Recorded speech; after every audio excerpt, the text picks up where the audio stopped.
Jay Crawford, Adam the Bull, Garrett Bush, and so many big names, it would take me hours to say all of their names.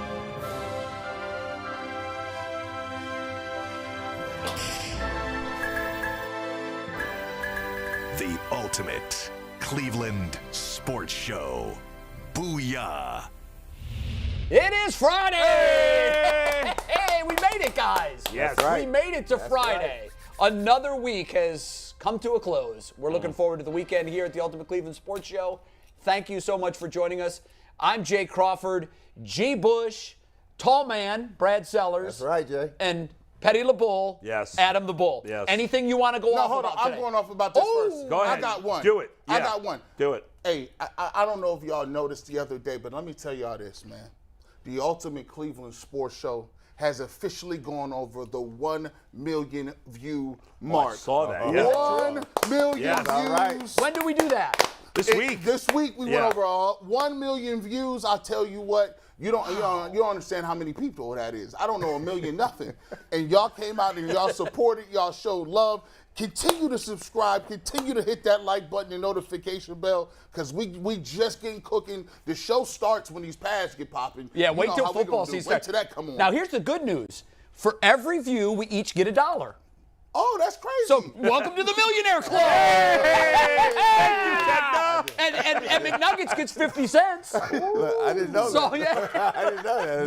Brad Anthony well gets done. a nickel. Anthony gets a nickel. Brad called his he called his chief of staff. This is big homie. Yeah, go ahead and take my mantle. I found something else. Yeah, I won't be back. You know what? You've always been destined to be a millionaire. You are living a millionaire's life. That's true. Hey man, I live good, man. I ain't gonna lie, man. I know you do, Shoot. and I'm glad you do. No more ramen noodles. I be walking into places like, give me that. Now they have ramen noodle stores. I love ramen noodles. They do have ramen. I'm going to Seattle next week, I don't know how and I'm people like, eat I'm that. getting 2 weeks. I'm getting some ramen noodles in Seattle. You didn't. I have no idea how to eat that. Is there like a powder I don't. packet when you go to the store? There's no like. is Yeah, there? there's a powder Oh, there packet is. that you They put actually in there. do that there too. Yeah. Oh, that's great. Oh no, it's their own. I thought you meant when you buy it at the grocery store. Yeah, of the course. grocery store. Sure. I don't yeah. know, but I've had ramen noodles at restaurants that Yeah. specialize in them, and it's like driving a Pinto and then driving a Maserati. The restaurants that specialize in them really know how to do And them. McNuggets, Excited you about should that. know this. You should know this. The younger generation, my wife the other day came in. We had a pack of beef ramen noodles up there, right? Okay. And she tried to come tell me, hey, babe, she saw me with boiling the water up. She said, babe, you want me to make those for you? I said, hold on. You're not from here. There was no way you could make another man's ramen noodles. It's too many variations. Some people's is soup. Some people's is dry. Yeah. Some people crumble them. Some people put it in a pot. Some people put it in a microwave. No two Wait, people. hold on. Microwave. Wait a second. Dry? You mean like you eat the? No, there's No, no. they just there's don't no put the soup. broth in Oh, there. I Yeah. like it Like like that. almost like pasta. Yeah. I like mine like pasta. Yes, I Yeah. like that way too. Hey, I'm you know with what? I'll tell you, the best way to eat them is hot sauce. I would have Doused never in done hot that. sauce. Well, maybe I got to jump in because I just see the magic in it. Wait, I was like, Brad, I wouldn't have made it through college if it wasn't for ramen noodles. Because when in college, the Meal the- plan. the Learn about that simplistic meal budget- plan. The simplistic budget at Ohio State was this. Go to a Big Bear and get you 35 cents worth of Kraft macaroni and cheese, $2 of chicken wings, fry those up real quick, and a 38-cent or a 60-cent can of green beans. That was your dinner. Yeah, that was about it. And Popeyes was 25 cents back then. They still 25 cents. That's the only thing they ain't got inflation. I'll tell you this, athletes are living a whole lot better these days. Yeah, Oh my God. A whole lot learning. better. Personal And chef. it's about damn time, too. It No is. question. Did you guys, last thing, did you guys have, I don't know if this was just a New York thing, did you guys have quarter drinks here? Quarter It was like a waters? little, Yeah.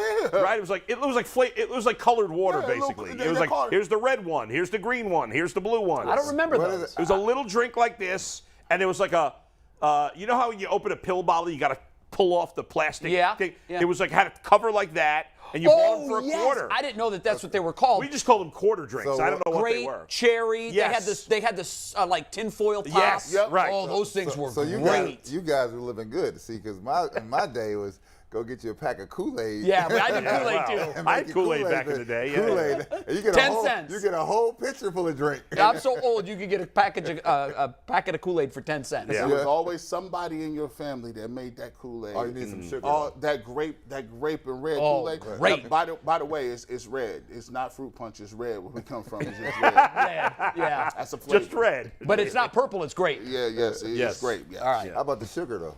Oh, Yeah, you got to douse it in there. gotta get Yeah, in there. that's not so good for you anymore, but God, it was good fun. then. You know, we used to It was good then. we used to freeze them as popsicles. Oh, yeah, that's right. Oh, Kool-Aid. yeah, sure. Oh, yeah. And then, you know, Oh, yeah. on a nice summer hot day like today. Yep. I just now. Oh, stopped. you're still pouring sugar. I'm done now. He got syrup. Yeah, then you got to hold your breath when you go to the dentist. You've been drinking a lot of Kool-Aid? Yeah. All right, let's start with the news of the day. Browns signed Josh Rosen. Yes, he's finally Yesterday, here. McNuggets broke in and said we got breaking news. The Browns are bringing in 2 quarterbacks. Yes. Josh Rosen ends up being signed. For those that aren't really familiar with his body of work, don't worry. Many aren't.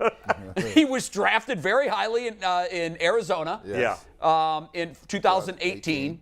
He spent 2019 in Miami. Did not play in 2020. He spent 2021 in Atlanta. 54% completion rate, 12 touchdowns, 21 picks. Yeah, it's awful. What was your honest reaction when you heard they'd signed him? My first reaction was I knew people were going to respond because, embarrassingly, in 2018, when we had those 5 quarterbacks, including Lamar Jackson, I ranked the 5 in order of who I wanted on the Browns the most, and Josh Rosen was one on my list. Is it because the Jewish heritage? Or I didn't think that at the time. Thinking back, I think it probably clouded my judgment a little bit because it's so rare to have, like, there's the I last. commend you. I commend you for He your honesty. admitted it. Yeah. He commend you. I mean, I think it did cloud my judgment. Now, people thought he was going to be good coming Where out did of you have him college. ranked? I had him 1.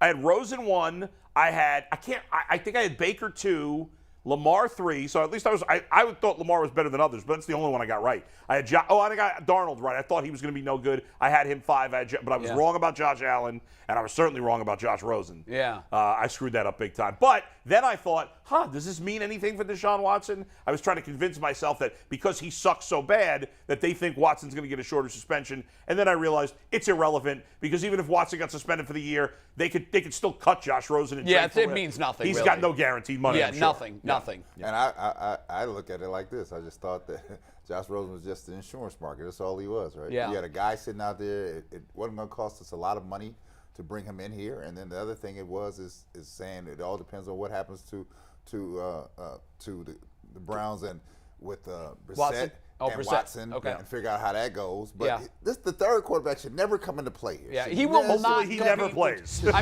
Never play. can't imagine any scenario where he competes with Jacoby Brissett. No. For the starting job. Right. Now, No. as I was trying to process this last night, I said, well, what if Brissett comes in and in week 3 he's played horribly the first couple of games? Then you know how it is in Cleveland. The whispers sure. start coming and they Let's turn play into Rosen. screams. Let's play and Rosen. So who knows? He could see time as the Let's Browns hope not. quarterback in the Let's regular hope not. season. If the Browns go 0-2, they will be looking to make moves all over the place. Josh Rosen, you might see Rosen, you might see Dobbs. They might be in the game at the same time, running Wildcat or doing something silly. Cam Newton might come to town. You might see Cam. You might, but if the Browns start 0-2, I fully by that point in time they will go look at Jimmy Garoppolo.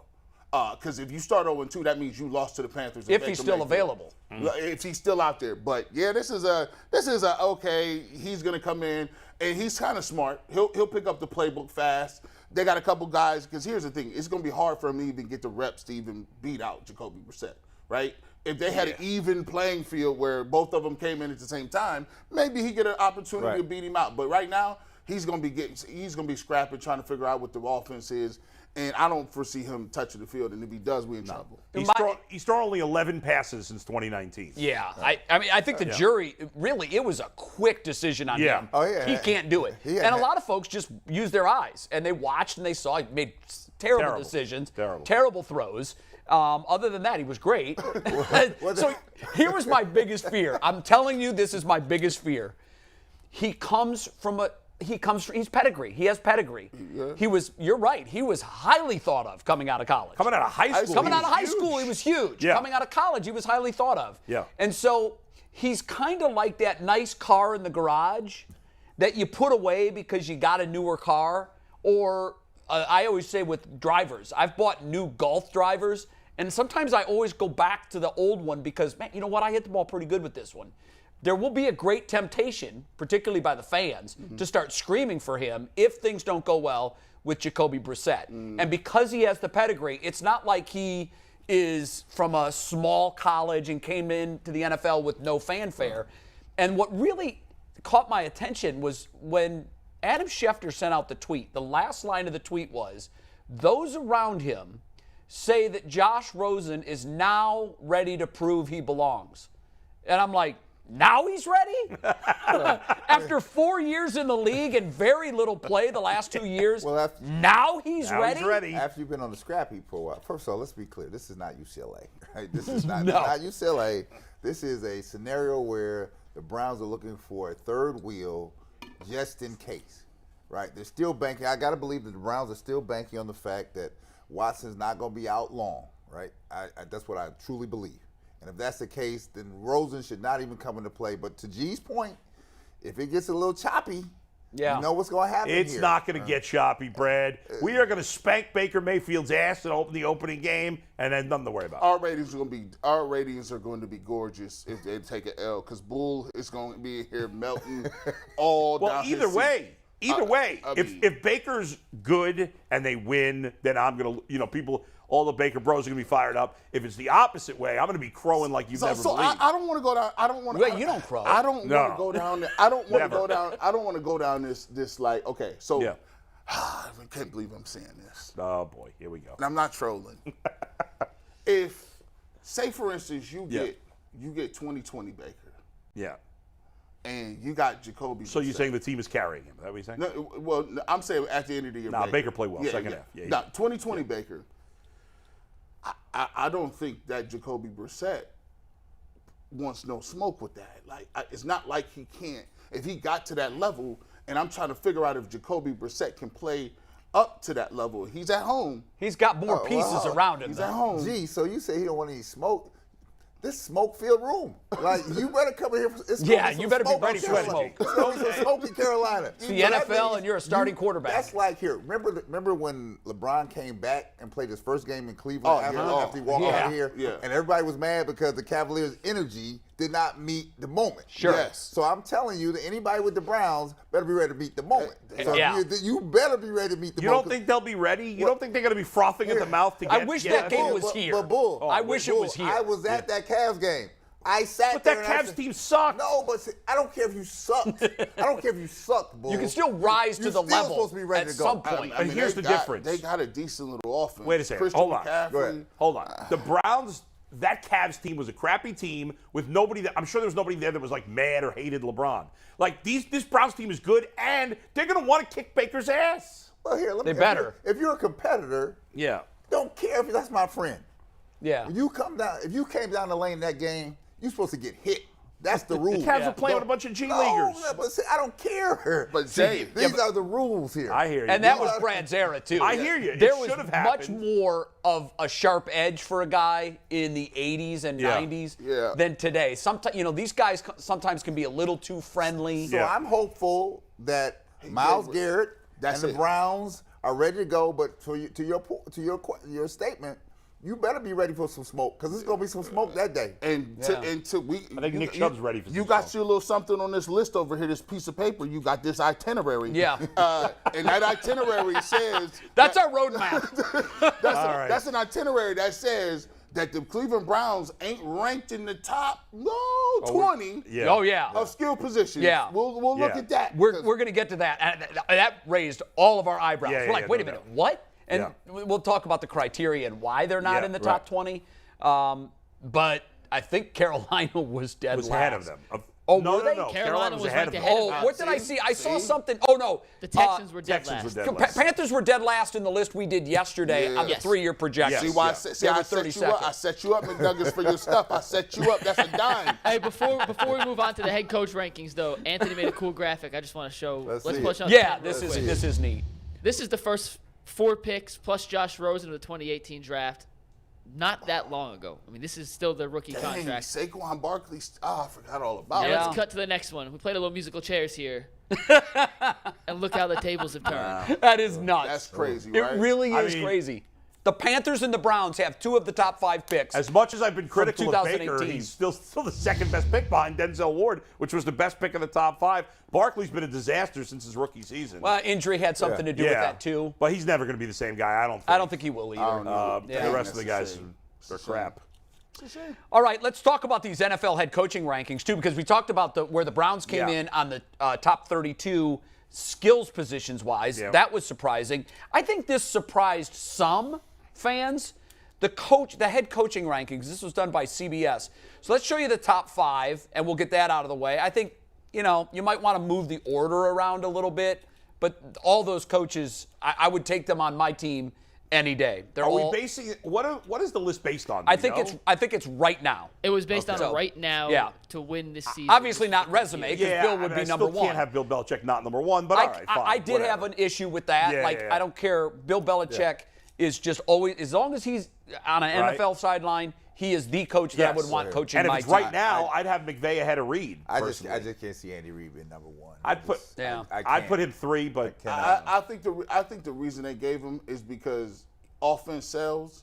And when you look at Andy Reid and you look at the Kansas City Chiefs, Yeah. they come out every year, and I have no clue what they're about. Yeah, they're very creative. creative. But they don't win the kid and caboodle. well, they did. Well, they have. They did But 2 I- years they did ago. once. 3 years How ago. about here? You know what? With that roster, they should have won at least 2 and maybe 3 by now. That's my point. The one that they won, right? Yeah. Think about the fumbles along and stumbles along the way. Sure. Right? Well, they choked in the AFC Championship Go game ask the last people in year. Big time. Philadelphia. Do they feel that way that he's number Yeah, 1? well, we know how it ended. He's a great coach, but He is a great I'm coach, saying but I'm it- still I'm taking saying Bill. he's the only fat guy on the list, so I'm I'm not saying okay he's with not a it. great coach. I'm just saying he's not the number 1 guy. No, I agree. And the Yeah. punt, pass, and kick video from him when he was Best one 12 ever. years old.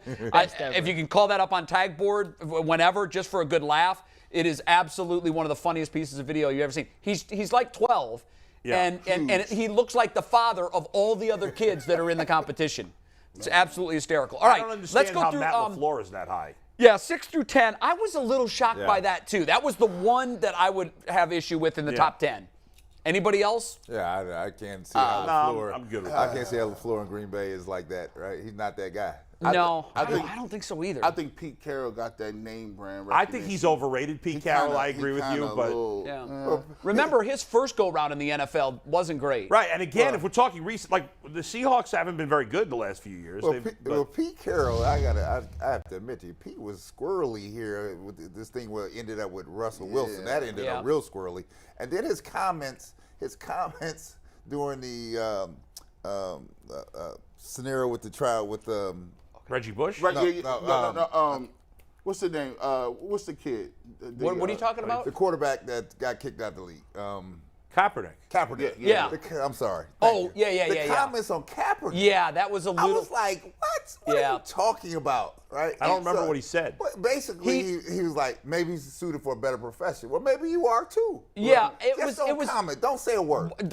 And which is usually Pete's deal. If you don't have something good to say, don't say anything. That was just kind of off-brand. It was so out of line. Yeah. Out of line. Then it started making me question about what happened with you and Russell Wilson, and I'm like, and Pete is, I think, beyond his years. He kind, you know how you get set in your ways. He looked younger, but he about 70 something. Yeah, he is a lot younger than older than he he's looks. old. The other thing too is Pete's always, for me, going to be the guy that cost 2 teams championships. No that doubt. ball off. At USC, he absolutely opened the door for Vince Young in Texas to come Yeah. back and beat Yep. him. Yeah. And all of this happened on a 4th and 1 play where the Heisman Trophy winner Reggie Bush is watching from the sidelines. Right. So there was that, and then the Super Bowl call. Crazy. What are you doing, Pete? From the 1 yard line. So often I think he would try to Yeah. be the smartest guy in the room or outthink the room. Yeah. And he's made 2 decisions that cost his Right. team's championships. No doubt. And so that was Jay, before we jumps move out on a little and get bit. to the next part, Do we have the punt, pass, we do have the and kick punt, video? punch tag board up. If you guys haven't seen this, it's the best 13 Oh, seconds on let me Twitter. see It's this. amazing. You can't unsee this. Look at this guy. We'll watch this for about 15, 20 seconds, then we'll get back into where Stefanski ranks here. But look how much bigger Andy Reid is. Everyone else out there. Looking like Roman I Gabriel. mean, that's just absurd. Look at the kid next to him. Look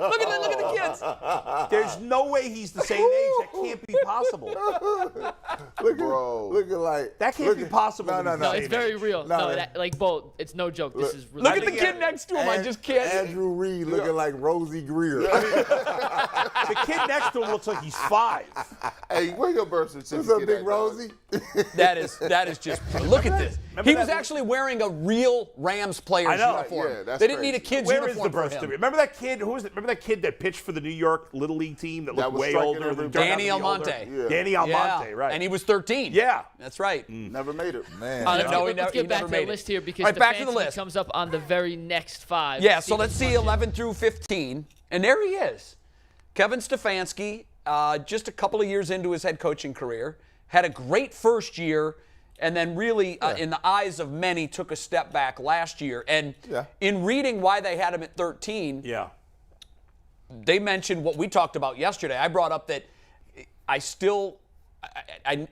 can't get over the fact that he didn't pull Baker Mayfield because he's the head coach. Yeah. And he saw what we were seeing, and we weren't seeing the same guy that we saw the year before. Right. It's not Baker's decision. It's your decision. You're the head coach. Get him off the field. But Yeah. when my eyes raised, see, people don't think that people can be petty.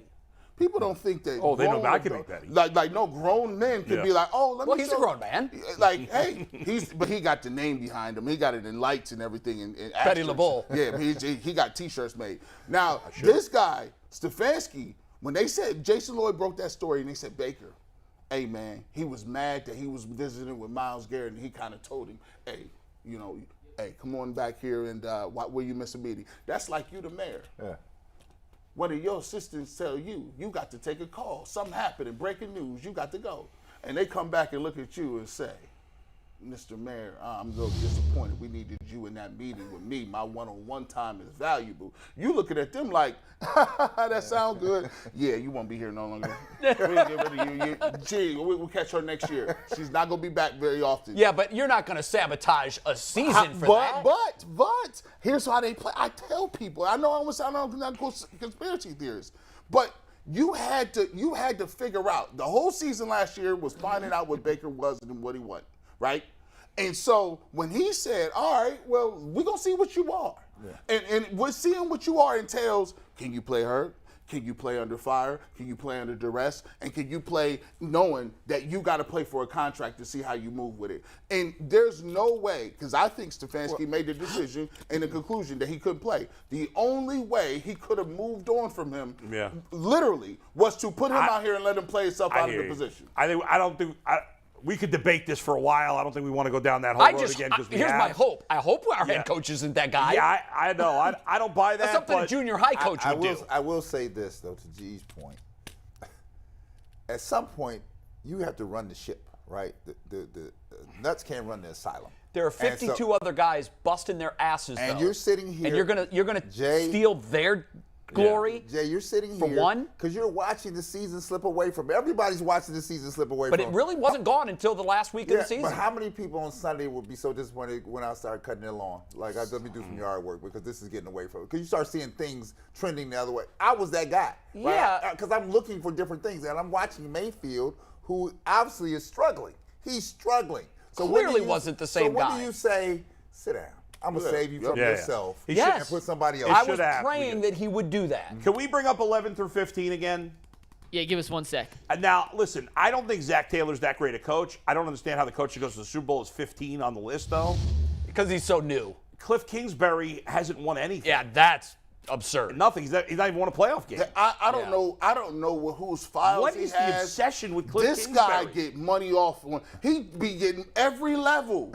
He go from Texas to, oh yeah, I'm good here. Did he have a losing record in college as a Yes. coach? Who has a losing record in college? I'll double check that. I don't think he had a losing record. I think he had one season where he was his team was Lights 10-2. Lights out. I want to say. Now I don't know what his total overall record was, but I can't imagine he had a losing so overall you're the record. flavor of the month, right? Ain't nobody. I think you're right on that. You're the flavor of the month. And how these guys become the it guy without really doing anything to prove it, I don't understand that. Well, it happens to players too. You know, one guy does. get a hot season, and the next thing you know, you're the player of the month, and we're like, we'll give you this big. It also happens with coordinators. Yes. So Yes. often you'll hear guys, particularly when they're doing broadcasts, and I asked someone about that once. I'm like, how do these coordinators get anointed the next guy? And he said they learn to play the game. They know they've got to get their name out there. Okay. So they do interviews with the broadcasters, knowing they're going to talk about them Cliff during the games. Kingsbury, 35-40 as a head coach in college. Where did the losing take place? He was only at Texas Tech. That was it? I thought he had one stop before Texas Tech. Nah. So he must have. Well, now wait. At Texas Tech, Read through his year by years. It was 8-5, 4-8, 7-6, 5-7, 6-7, 5-7, and then he got a head coaching job. Here's why in the they NFL. hired him, though. He was Kyler Murray's offensive coordinator when he was recruited to Texas A&M. Right. They have a great relationship. And how many playoff games have they won It together? hasn't worked out well. Now, I'm not agreeing. I don't think he's a good pick. I'm just giving you in guys a little defense, context. last year, what did they start last year? Like 11-2? They got off to a great start, but as usual, But they faded. Kyler Murray and Kingsbury as a combo always fade. They faded every year in college. They never won a bowl game together. Not a championship. Never won a bowl game. But you know what? I would think he's safe there, at least for a little while, because they just gave Murray a big extension. I'll tell you what, when we go back to Stefanski, I got a direct comparison.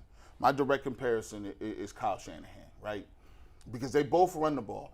But Kyle Shanahan does it a little more creative. Yeah, there was. Kyle Shanahan, and he was here, and he had Brian Hoyer in the running game looking good. They had Ben Tate and guys like it was Terrence West, and they had guys that were playing well. But in fairness, G, he's been around much longer as a head coach, and he hasn't won anything without Jimmy Garoppolo. Now, winning as much as he has with Garoppolo is impressive. He got to be able to get something. So my thing is this year is he was the offensive coordinator in Atlanta when they lost to the Super Bowl. He made Matt Ryan an MVP. Yeah, he did. Right, but what I'm saying is Kevin Stefanski has between offensive coordinator and head coach, he's only had 3 years. Yeah. Whereas Shanahan's a lot more experience. I think you got to give him more time to reach that level. This is why this year's pivotal. So I think it is. Stefanski's placement on that list to me was not egregious. I think it was it's right about where he is. I don't think any of us. You know how they analyze players and say, okay, I'm gonna tell you what the player's gonna be after 3 or 4 years here. I can pretty much Well, we right here on you. He's Kev. in that wheelhouse Kev, right you now. right here. Yeah, he is. And well, I said yesterday that last year that eye emoji was all over Baker. And with Baker gone now, that eye emoji now is all over Kevin Stefanski. Everybody is looking. They want the genius credentials from his first year renewed. They want to see a new creative scheme. You got a lot of high-powered offensive weapons in that offense. You absolutely do. Right. So I wish. Although the skill position rankings, the Browns are pretty low. We'll get to that later. Yeah, I know we will. I think now that's the list. Dequal that I is think here. And we got was Dequel, so we're egregious. going to bring in our favorite former linebacker, former Brown, Dequel Jackson. And as always, when Dequel and anyone else joins us on UCSS, they're brought to us by the Gridiron Guys Hotline. Looking for a local roofer you can trust, family-owned since 2003. The Gridiron Guys have grown to become Northeast Ohio's top-rated roofers. We exemplify quality work practices, are a valued resource for homeowners, and offer a 10-year workmanship warranty. Call 330-573-7967 today for a free estimate or roof inspection. Gridiron Guys. It never gets old. No, I love it. It never gets old. I love it. It ages so well. It's a fine delicacy. That's my bad. I love this dude. Hey, can we punch Dequel up? He's laughing at this too, boy. Dequel, where's Dequel? There he is. Oh, he's not going to do the spin What's around. up, fellas? Spin around. He was laughing. He's got his Yeah, I didn't do the brown spin hair, around today, fella. I'm going to show off my buddy, Yeah, do Willie your thing. McGinnis. There you go. Yeah. That's What's very up, fellas? nice. What's up? How you man? doing, What's up, DeQuell? What do you think of Bull's jingle for Gridiron Guys? Thumb up, thumb down? It was disturbing to listen to, but I love his enthusiasm. DeQuell, before we get going, here we are. My man. Thank you. Thank you. You know, Mike, Big Nuggets, he texted me, he was like, listen, Brad got his bottle. I'm like, thank you. I didn't want it to be any issues on set. I appreciate it. He said, Yes, You got it. don't spin make this around. Yes, this is quality. That's a lovely bottle. Quality. Be sure it is quality. Yes. Yeah, you'll enjoy that. My From man. my OGs, DeQuell. you're welcome. Great for the DMV. Thank you, baby. Yeah, I'm a man of my word. I said I'd bring it in. There it is. you did. And maybe when DeQuell comes in next week, is it? Next week? No, or 2 weeks. 2 weeks. Maybe he'll have a bottle for you. Maybe not. But he might. We'll see. We'll see, McNugget. We'll see. Man. The drama builds. Yeah. The drama builds. Well, you bring him a brick of Mad Dog 2020. Oh, In a brown man. paper bag. Or old school Steel Reserve. Not the Steel Reserve, not the ever hands. Some champagne. Oh my. Hey, Oh, Dequal, welcome. It's great to have you in. We love it every Friday. Browns are ranked number 23 in skill positions. This was the list that Bull referred to a moment ago that had everybody saying, wait a minute. This is according to ESPN, and I think it was most heavily rated on wide receivers. Right. They looked at the wide receivers first, but they factored everything in. And Well, not quarterback, just, skill. Yeah. What do you make of that? Number 23. Yeah, that's absurd. It's funny. Just 2 hours ago, I followed the NFL on Instagram, and literally there's a video of Nick Chubb squatting 610 pounds. And just to know that that guy's in the backfield with along with Kareem Hunt, this is just absurd. 23, ranked 23rd overall. Look at this. This looks like a noodle that you swim with. The bar is bent so much, so much weight on it. God. This is ridiculous. Look at this. Wait a minute. What kind of bar is that? I did some research because I've never seen a bar. My God. Dequal, I did some research. I've never seen a bar like this. It's called a tsunami bar. It's supposed to bend, so it gives you a better range of it actually makes it harder. It does make it harder. Yes. Wow. It's called a tsunami bar. I did some research because I've never seen a bar bend like that. I didn't either. The first thing I thought of is that somebody's going to get hurt. He doesn't even look like he's So come struggling. on, is that 23rd ranked? Come on, man. With that guy in your backfield, there's no way you're that low on the totem pole when it comes to ranking your skill position. But I think they got that wrong, clearly. I don't know how you guys feel, but that is far too low. Well, even without the quarterback. Yeah, I understand giving wide receivers more value because the league values wide receivers more, right? They get paid more, so I get that. I would have had, from my personal opinion, I would have had the Browns like 14, 15, 16, somewhere in the middle of the road because there are big question marks at their second wide receiver. There are question marks for them at tight end. And for the most part, as great as Hunt and Chubb are, they're not going to play at the same time, so it's not like they're on the field they should play at the same time, I think, but... Hey, Bull, can I ask you a question? So you said there's question marks at tight end, and Njoku just signed a $54 million deal. You don't think he's worthy of that contract, or no, what's your thoughts about him? I definitely do not think he's worth. Now I hope he becomes worthy of it. I think at the point, he's been in my opinion, a average player, middle of the road tight end, and he got paid like a top tight end. Yeah. Now whatever. If they see something, they think he's good. Obviously with Watson, we'll assume he'll be better. And no Austin Hooper here to fall on the ground every 2 seconds. But so I think he'll be a little better. But no, he's not like in that class. You got Kittle and Kelsey and Mark Andrews and those guys. He's not anywhere close to those guys at this point. He's got a lot to prove. No, he's got the pedigree, first-round pick. He's a great athlete. He looks the part. And his blocking has gotten better. I'll give him credit for that. But he's got to be more consistent on the field.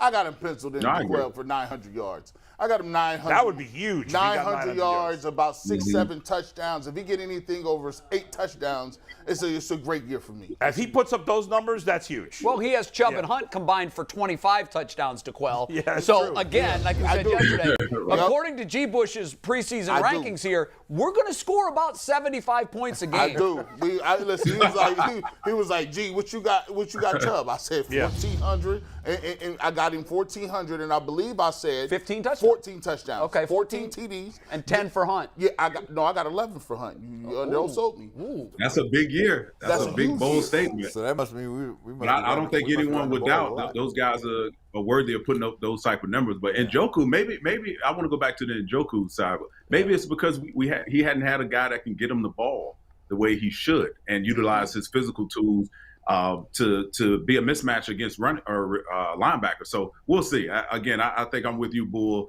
in terms of he hasn't done it. Now, the Cleveland Browns have seen this guy day in and day out, week in and week out. So clearly they think highly of him. But we're all on the same page. We hope he can mature and become that deep threat down the middle. Yeah. But, I don't think the guy – I would have put him somewhere in the middle, not towards the bottom half. Well, their wide receivers are not good enough to put him in the top 10. I agree to this fact that they've seen Njoku enough to know what he has, right? And now if it's up to Njoku to show me that you're that type of player. Right. They have invested in Njoku as a player. Yep. Now, I don't believe in rankings. I believe in this. It is, we have the tools.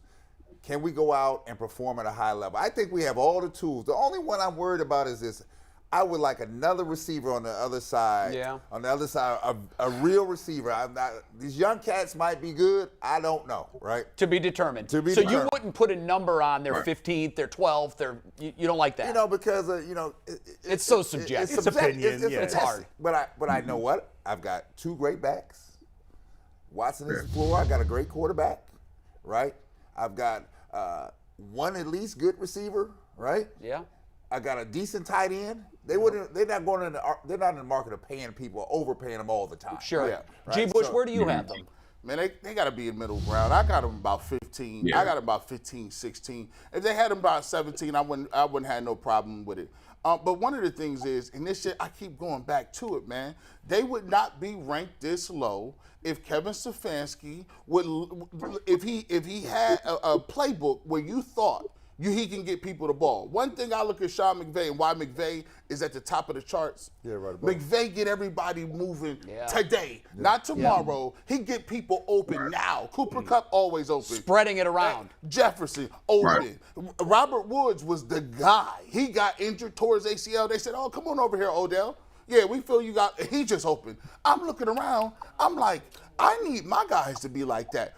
If you got Kareem Hunt, and I'm listening to you, I'm going to come up with a video. I got 7 packages for you, Kevin.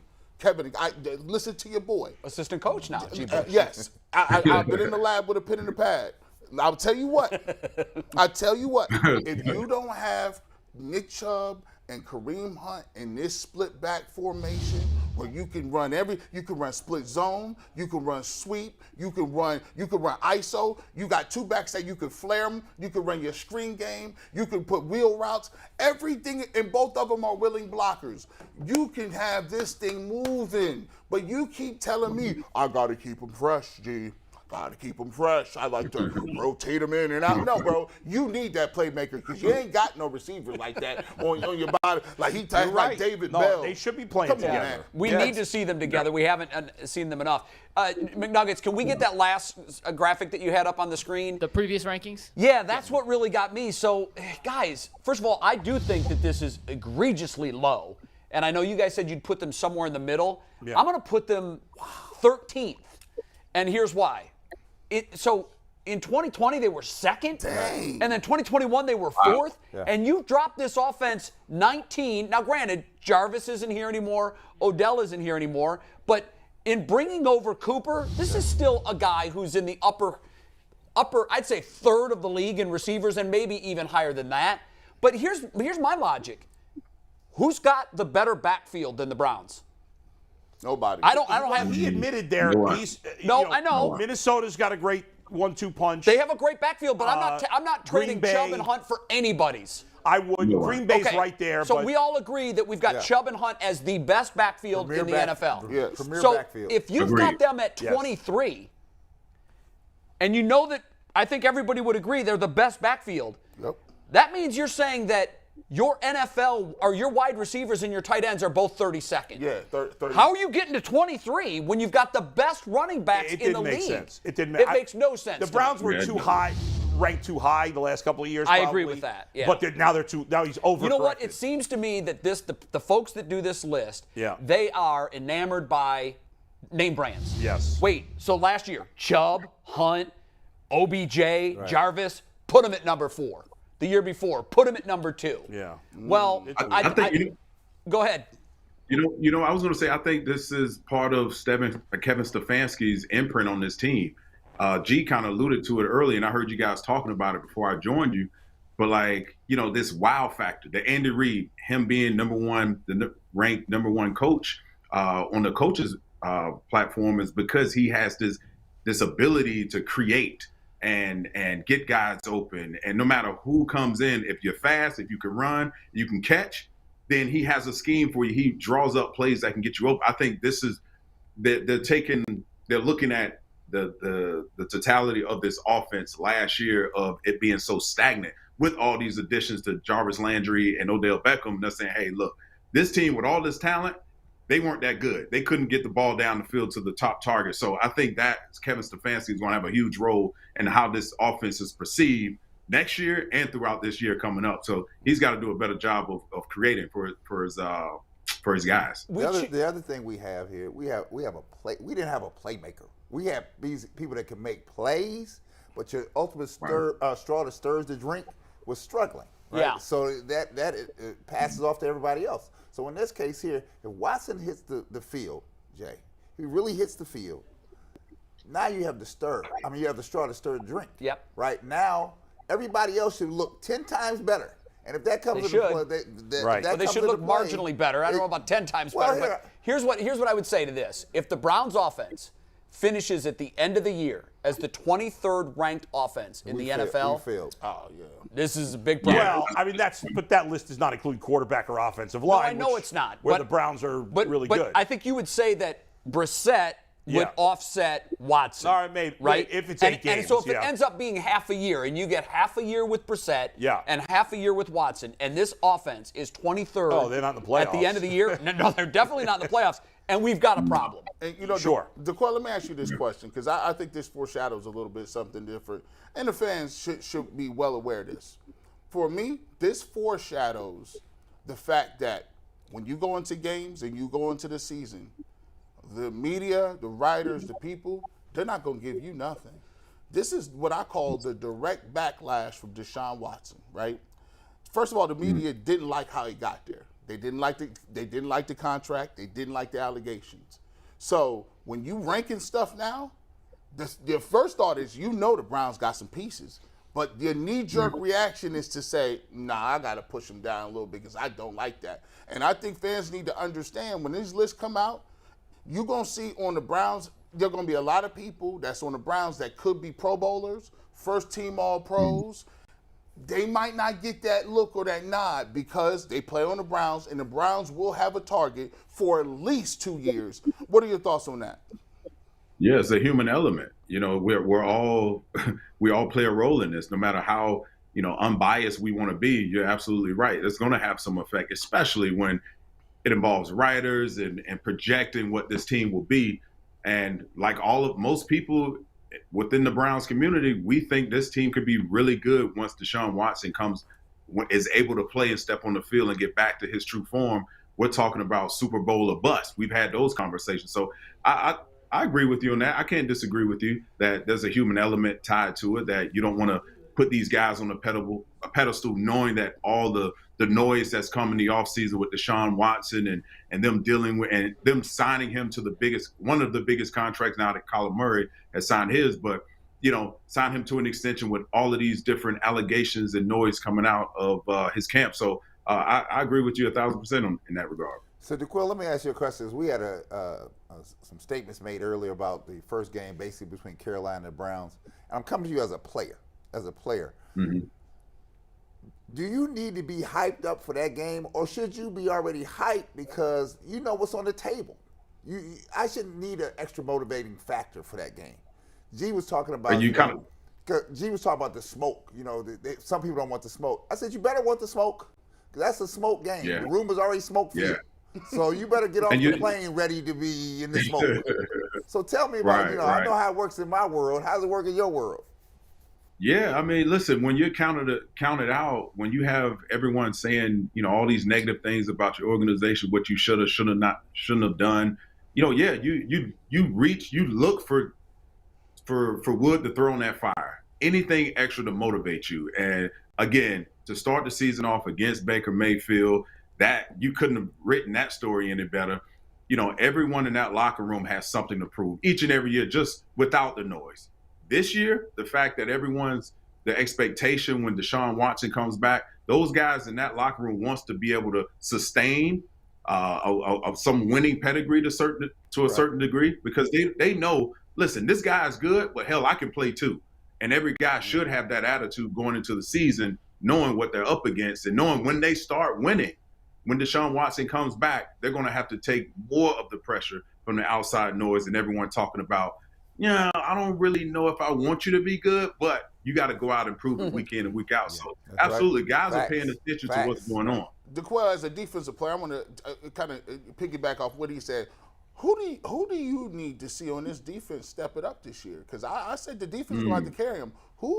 Give me somebody you say if the Browns want to be, 6-2, 5-3 when Deshaun Watson ain't there. I got the guy. Who need to have a half a season that he's saying this guy's a Pro Bowler almost?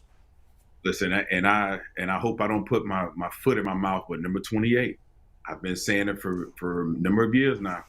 That guy can play linebacker. JOK. And listen, if he can step up with his ability to cover and play behind the line of scrimmage, and the defensive coordinator actually lets him settle in and understand what his role is, he could take off. And he can. I spoke to him briefly when I was in town last, and I was talking to Andrew Berry after their practice, and he came up, and I told him exactly what I'm telling you guys. I'm like, listen, I got high hopes for you, dude.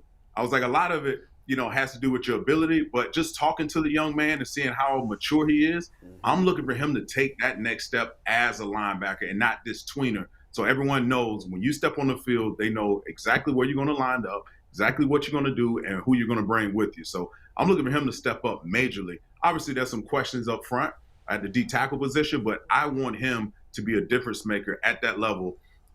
Just to piggyback off of, Denzel Ward, how well he's playing. You need a guy in that mid-level to make a name for himself, and I think he has the ability to do so.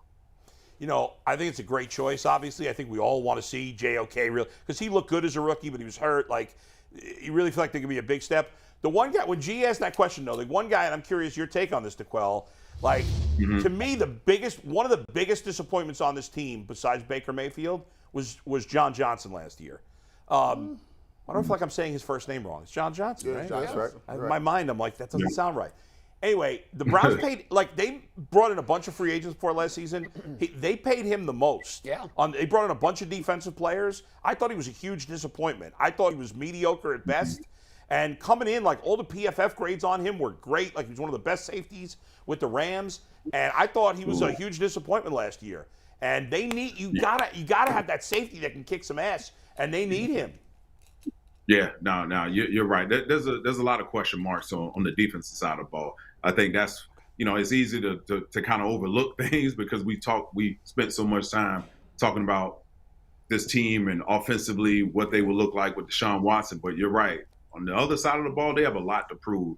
And I'll go back to what Brad kind of alluded to. Those guys understand that too on the defensive side of the ball. They understand bringing in a guy like Deshaun Watson. Hell, they're going to be looked at as if this team loses in any fashion, they're going to be looked as the defensive guys are going to take the brunt of the blame. And it reminds me of the situation when I was with the Colts. Because we had Andrew Luck and all these different talents on the offensive side, anytime we lost a game, whether it was beat reporters, whether it was stories written about us, it was always the defense's fault. So those guys need to understand what they're up against this year. Obviously, all the things that we, talked about in terms of Deshaun Watson, everything that comes with that. But these guys have to understand, listen, if we don't play well, we're going to take the brunt of the abuse. Well, it will be all on them. Yeah. And Dequal, to that point, the offense, not that they're looking for excuses, but we in the media and fans will say, well, we didn't have high expectations against the offense because we're running a backup quarterback, even though we've got all these great pieces. Defense has got to carry the ball. But ball. here's the thing. Yeah. The defense is going up against the guy that took most of the blame for the season they had last year. And if Baker Mayfield is dropping dimes all over that field on them and moving the football up and down the field on this defense, it's going to be a really bad look for a defense that I think all of us have really, really high expectations for. No excuses. Those guys you're right. There will be no excuses. And if Baker Mayfield, hypothetically speaking, were to come in and just torch this defense, oh my God, that would be a long ass year for those guys. Yeah, but on the flip side of it, those guys understand Baker Mayfield's limitations through football. So you got to believe. I expect those guys. All of his tendencies, his cadence. I expect those guys to jump everything and make him. I do too. To make him realize, it was your fault and not ours. Yeah, that's exactly right. And they want to make that perfectly clear. It wasn't our fault we missed the playoffs last year. It was yours. Dequal, this is July. everybody know what time it is. Everybody reading from the same playbook. You know what you better be ready. You better jump off that plane ready to go. Brad's ready to go. I'm waiting for you. I'm waiting for you. I've been waiting for you. Now you. And I'm lined up on the other side. It's like LT on the other side. We going at you like some crazy dogs. I'm waiting for you. You're right. Hey, Dequal, McNuggets has a question for you. He tells me it's a real question. I actually do have a real football question. Sure I'm curious. Sure. We have some fan-submitted questions for Dequal at the end, but this is a McNuggets actual question. The Browns signed Josh Rosen to be Jacoby's backup. As a veteran, when you guys sign a guy who comes in who's kind of been through the league, I see you laughing. Is it hard to take a guy seriously? Is it hard for a guy like that to come in and actually win the trust of his new teammates after he's had such a tumultuous beginning to his career? Yeah, listen, any guy in that locker room knows he's pretty much a camp body. He's a clipboard guy. You're not expecting him to come in to do anything other than to take some reps away from Jacoby Brissett and just to run the offense efficient. Listen, he's a smart guy. He can come in, learn the system, and just be efficient. Just take pressure off of Jacoby Brissett, because in my opinion, if I'm in that locker room, I know it's not a quarterback controversy. It's not a quarterback battle. We understand who's going to be under center when the whistle blows when you're playing the Carolina Panthers. But this guy, no, you're not. He's a veteran. He's a camp body, I like to say, and he's just a guy that can take some pressure off of Jacoby Brissett during the training camp. But please, man, I'm not expecting him to do anything. And I've been in that situation before many a times in Cleveland, where we bring a guy in playing a quarterback position. It's just like, man, what?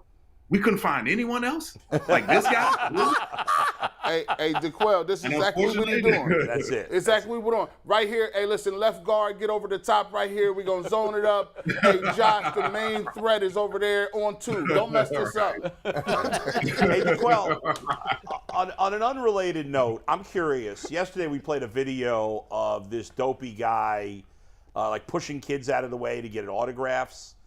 And it always bothers me when players, like adults, I don't care. But it does bother, and I hate when I see adult fans try to push kids out of the way. But it always bothered me when I saw players not sign autograph for kids. Adults, I don't care. You know, the adults can pay for an autograph at an autograph signing. But players, in my opinion, no matter how hard they've worked, no matter how tired they are, I think should always sign for the kids. Do you agree with that? Did you always do it? What do you think? Here's the guy. Here's this guy. Always is. Oh, yeah, let me check it out. Yeah, he's just elbowed that guy. kid.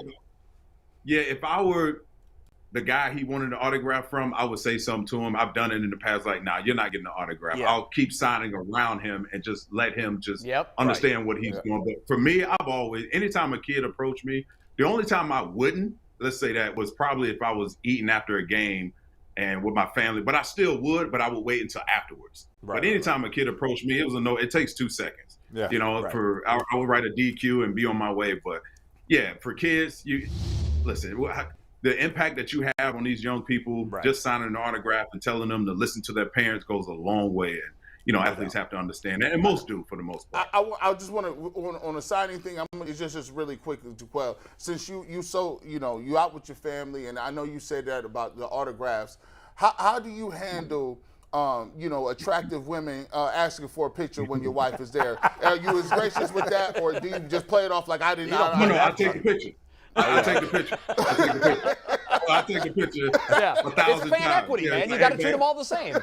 Oh, yeah. I was like, hey, babe, listen, it's a fan. I got to take a picture. Oh, it's fine. It's fine, man. Shout out to her. I'll take the picture every time. She knows what the game is, right? also has a sneaky little trick where he's standing there with them and they take the picture and he says, well, let's take a backup just in case that one didn't work. Just so we can stand there with them a little bit longer. It should be like that proximity, you cheek to cheek. We not gonna do no prom pictures up here while your face goes so close. Hey, I will say, Bull, I love that question, and I love conversations about this because I've seen guys unfairly get a bad rep for not signing in one instance, and then people start telling everyone, oh, he's a jerk. Yeah. I did a piece one year when I was in Tampa on the art of the autograph, and we did it at training camp when they were training at Disney. A lot of fans, and they were very good at that time, so there were even more fans because of that. But what we found, and I asked a lot of the players, I was shooting, I had our photographer shoot video of the players running off the field and everybody going, sign, sign, sign, sign. Yeah. And a lot of them ran right past, and then I would interview the players, and a lot of them said this, and Dequal, I'm sure this happened to you many times. at camp, you're on such a strict schedule. And a lot of them had training sessions. They either, they had hot tub or they had some sort of training that they had to do between 2-a-days. And so that's on the team then. Give them more time to sign those autographs. Yeah. Yeah, but I mean. So, Jay, that's a really good point. Jay, you bring up a really good point. And most teams, probably late in my career in training camp, you're right, because guys have, you're really on a tight schedule. You want to, I used to always jump in the hot tub after every session. Mm-hmm. So, and I'll have to plan that according to my next meeting, and I'll have to get some prehab stuff going on. But what coaches started doing was they started selecting position groups daily to go sign. That way everyone would have an opportunity, and you would have extra time. If you were late to a meeting, you would get a grace period. So coaches started to understand, like, hey, listen, the fans are a part of this too. We want to, because some guys would literally stay, no matter if their position group wasn't called, they'll stay and just work the entire stadium and just sign autographs. That's what they did. Yeah. And so, you're right. A lot of guys have a lot of different schedules going on, and you just never know. And guys are freaking tired, and again, there's no excuse, but you can't sign everyone.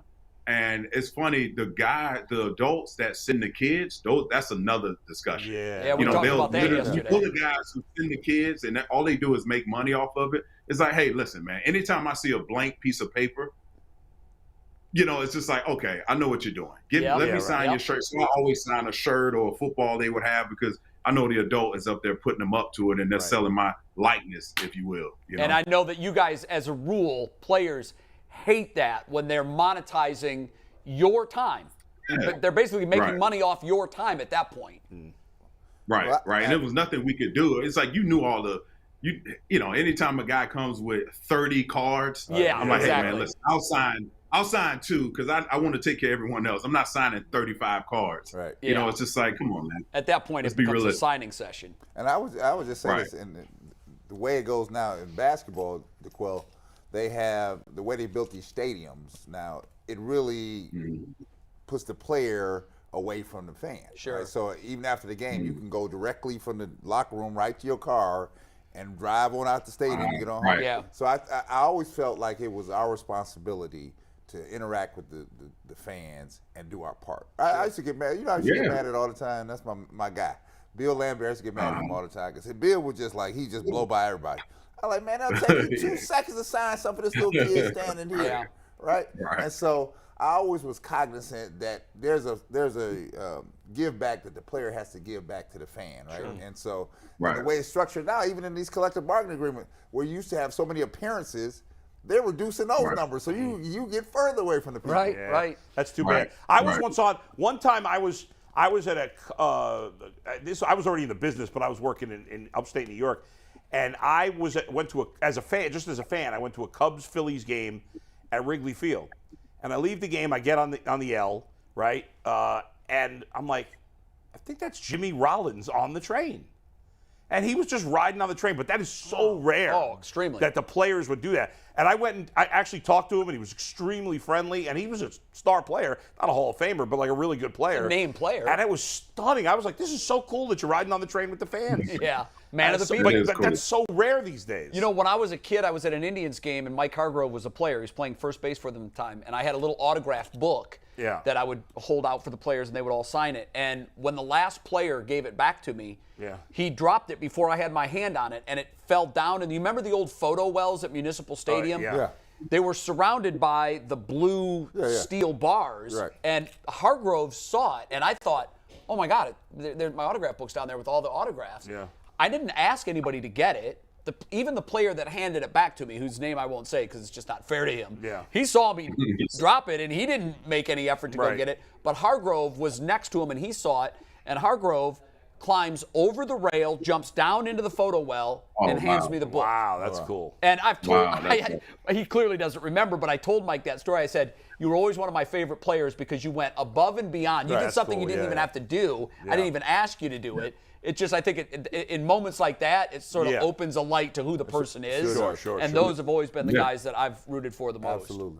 Yeah, Jay, I still get fan mail to this day at the house. No kidding. Every now and again, I still get either the Colts will send me, just a box of envelopes of, classrooms asking for autographs, and I still Now I do it in front of my son so he can, see and we can read the letters and all that. But I have a huge storage of just fan mail from my time playing and to this day. So it's actually cool.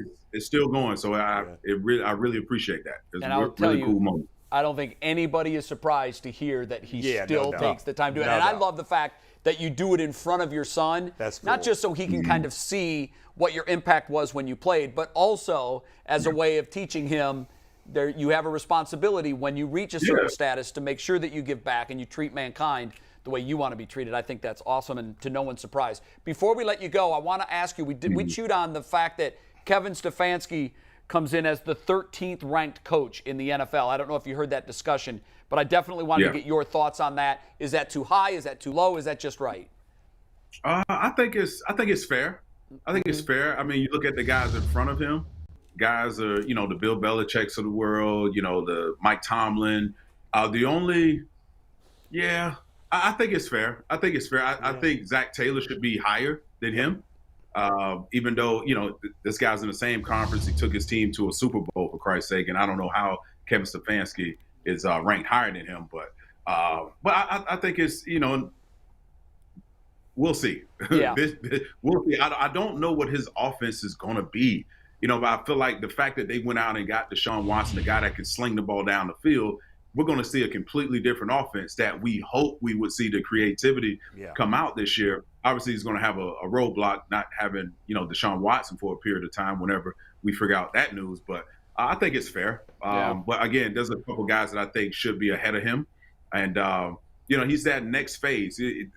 This year it'll tell us all whether or not he's the man for the job because, if you don't get this right, when Deshaun Watson comes back at some point and we see full picture what this offense looks like, what this team looks like, with all the pieces that he wants, we'll be able to make a better educated decision on whether or not he's the man for the job. But I do think he's a year or two removed.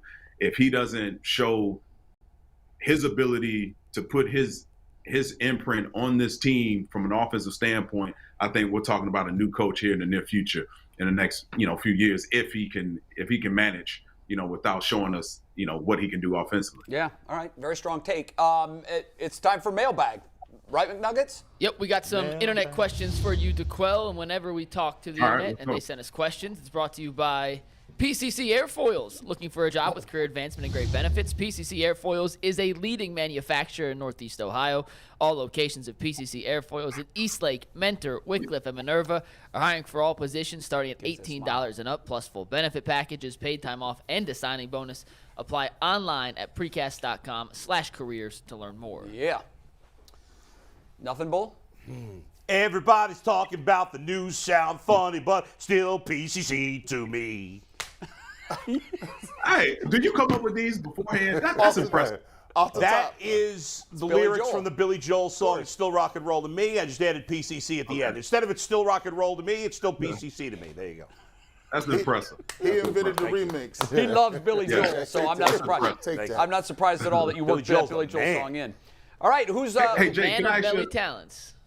What's the mailbag say, McNuggets? So yesterday we put the tweet out on Twitter. Let's punch a tag board. If you have a question for Browns legend Dequal Jackson, drop them below. We'll ask him a few on air. We got a couple responses, and let's take the first one, Anthony. Dequal, who was the hardest guy in the NFL to tackle when you played and why? Good question. Yeah, I like that. There's two guys. One guy, I'll mention his name. Everyone knows Adrian Peterson, obviously. I think I told you guys this story once before. He played us in the Browns Stadium. He probably had over 200 some yards rushing. And so much so we made the cover of Sports Illustrated, and yours truly was on the bottom of the pile with a big grass patch in his helmet. It was embarrassing. But he was definitely one of the hardest tackles ever. The other was Ronnie Brown. Ronnie Brown was up there. He doesn't get a lot of respect, but that guy was bigger than I was, but he was fast, he was strong, and he loved contact, boy, I tell you that. But he was those two guys were the toughest tackle. I wouldn't have guessed Ronnie Brown, but now that you mention it, he was a load. We thought he was really good his rookie year, and he just kind of tailed off. Back in Miami? Yeah. He was a problem. What else, McNuggets? All right, the second one. Which food would you have the best chance of winning a competitive eating contest with? Ooh, good question, too. That's a good question. Probably some cacio e pepe. What is that? What? Pasta. Oh, pasta. It's Okay. some He's cacio e going. pepe pasta. Yeah, I can eat that all day. All day. It's basically pasta, Parmesan, and black pepper. No sauce? That's it. Wow. It's like white sauce. Oh, a white sauce. Oh, that's like Alfredo, slightly. No. it's not Alfredo. Alfredo's No, creamy. it's not Alfredo. No, don't disrespect cacio e pepe with Alfredo. Hey, that's Dequal be over here You giving know what? lessons. When I get there, He be giving some we have to lessons. go out. I'm gonna have to buy some cacio e pepe from you guys. It's delicious, man. that sound like a new cologne from Sean John. I got that. What's that? You smell good. That's Casio Well, Pepe. when you eat that, do you have a sweater tied around your neck and are you smoking a pipe? Ascot. Probably afterwards you An smoke. ascot, yeah. Ascot. Ascot with a Ascot. cigar. Yeah, you can wear an And a ascot. smoking jacket. That's pretty funny. That's very hoity-toity. His house shoes and a smoking jacket. Hey, Dequal, I think a cookbook might be in your future. Yeah, right. You are a man of No, fine taste. I have He is. cookbooks all around here. I have cookbooks everywhere. I No can't kidding. cook. I put my wife up to it, but we have cookbooks here. All right, very good. I yeah. love Dequal because he is a man of very fine taste. Cigars, Listen, He is, his, no doubt. his Alcohol. scotch, Yeah. his, you know, blame the NFL. Blame the NFL. You're a Florida man. Yeah, McNuggets, you got another one? Well versed. Yeah, we got The 1.5 ocean, you got all This of it. next one plays right into what we were just talking about. What's your favorite drinking story you can tell on air? Oh, good one. Another good Ooh. one. Ooh, man, this question is for me, right? Yeah. Ooh, I don't know my many head I down. can tell on air. Man. Maybe offline. Oh man. I don't know. That's a tough question. Take him off the That's a hook. tough. Take him But off the I'll hook. tell you what. I had a ball in every one of those stories that comes to my mind right now. Yeah. I'll tell you that. I made it out safe. I'll Made it give out you a safe. story. Here goes a story. Okay. LA Summer League, Chicago Bulls. We play in the Summer League, and afterward we staying at the Marriott Hotel. So afterward we don't play till the next day, so we're gonna just hang out. So we're gonna play cards in Charles Oakley's room. So Charles Oakley, we're playing a card game, Tunk. You lose the game, but Yes, if Tunk you is lose, you serious. had to drink, right? And so me, Charles Oakley, Scottie Pippen, Sadale Threet, and I can't remember who else was there. So every time you lose, Charles would take the bottle, and you have a little bigger than a shot glass, and they would fill it up to the rim. So it was level with the rim. Oh, wow. And so one time, okay, right? 2 times you lose, you're going back. You know, you get to a point where you can't drink anymore, right? So Charles Oakley says this, you lose, it came to me. I lost. He's like, I said, Charles, I can't drink anymore. He said, if you don't drink now, I'm going to beat the hell out of you right here. And you found room for that other drink because Oakland doesn't play. As I opened the window to Quill, I said, I'm going to just throw it out the window. You throw that out the window, I'm going to beat your butt right here. You know what? That brings a memory that when I was in my junior, so in college, we used to play this drinking There it dumb is. game where we would all get in a room and someone had a stopwatch and we had a steel reserve. You guys know what the steel reserve Yeah. is, a 40 ounce. Yep. Every minute we had to take a sip of it. And I'm like, all right, you know, That's power out. it's nothing. That is. It's power out. So I think I lasted maybe 17 minutes. And I had that same look. I told somebody, I was like, hey man, I don't think I'm gonna make this. I gotta leave.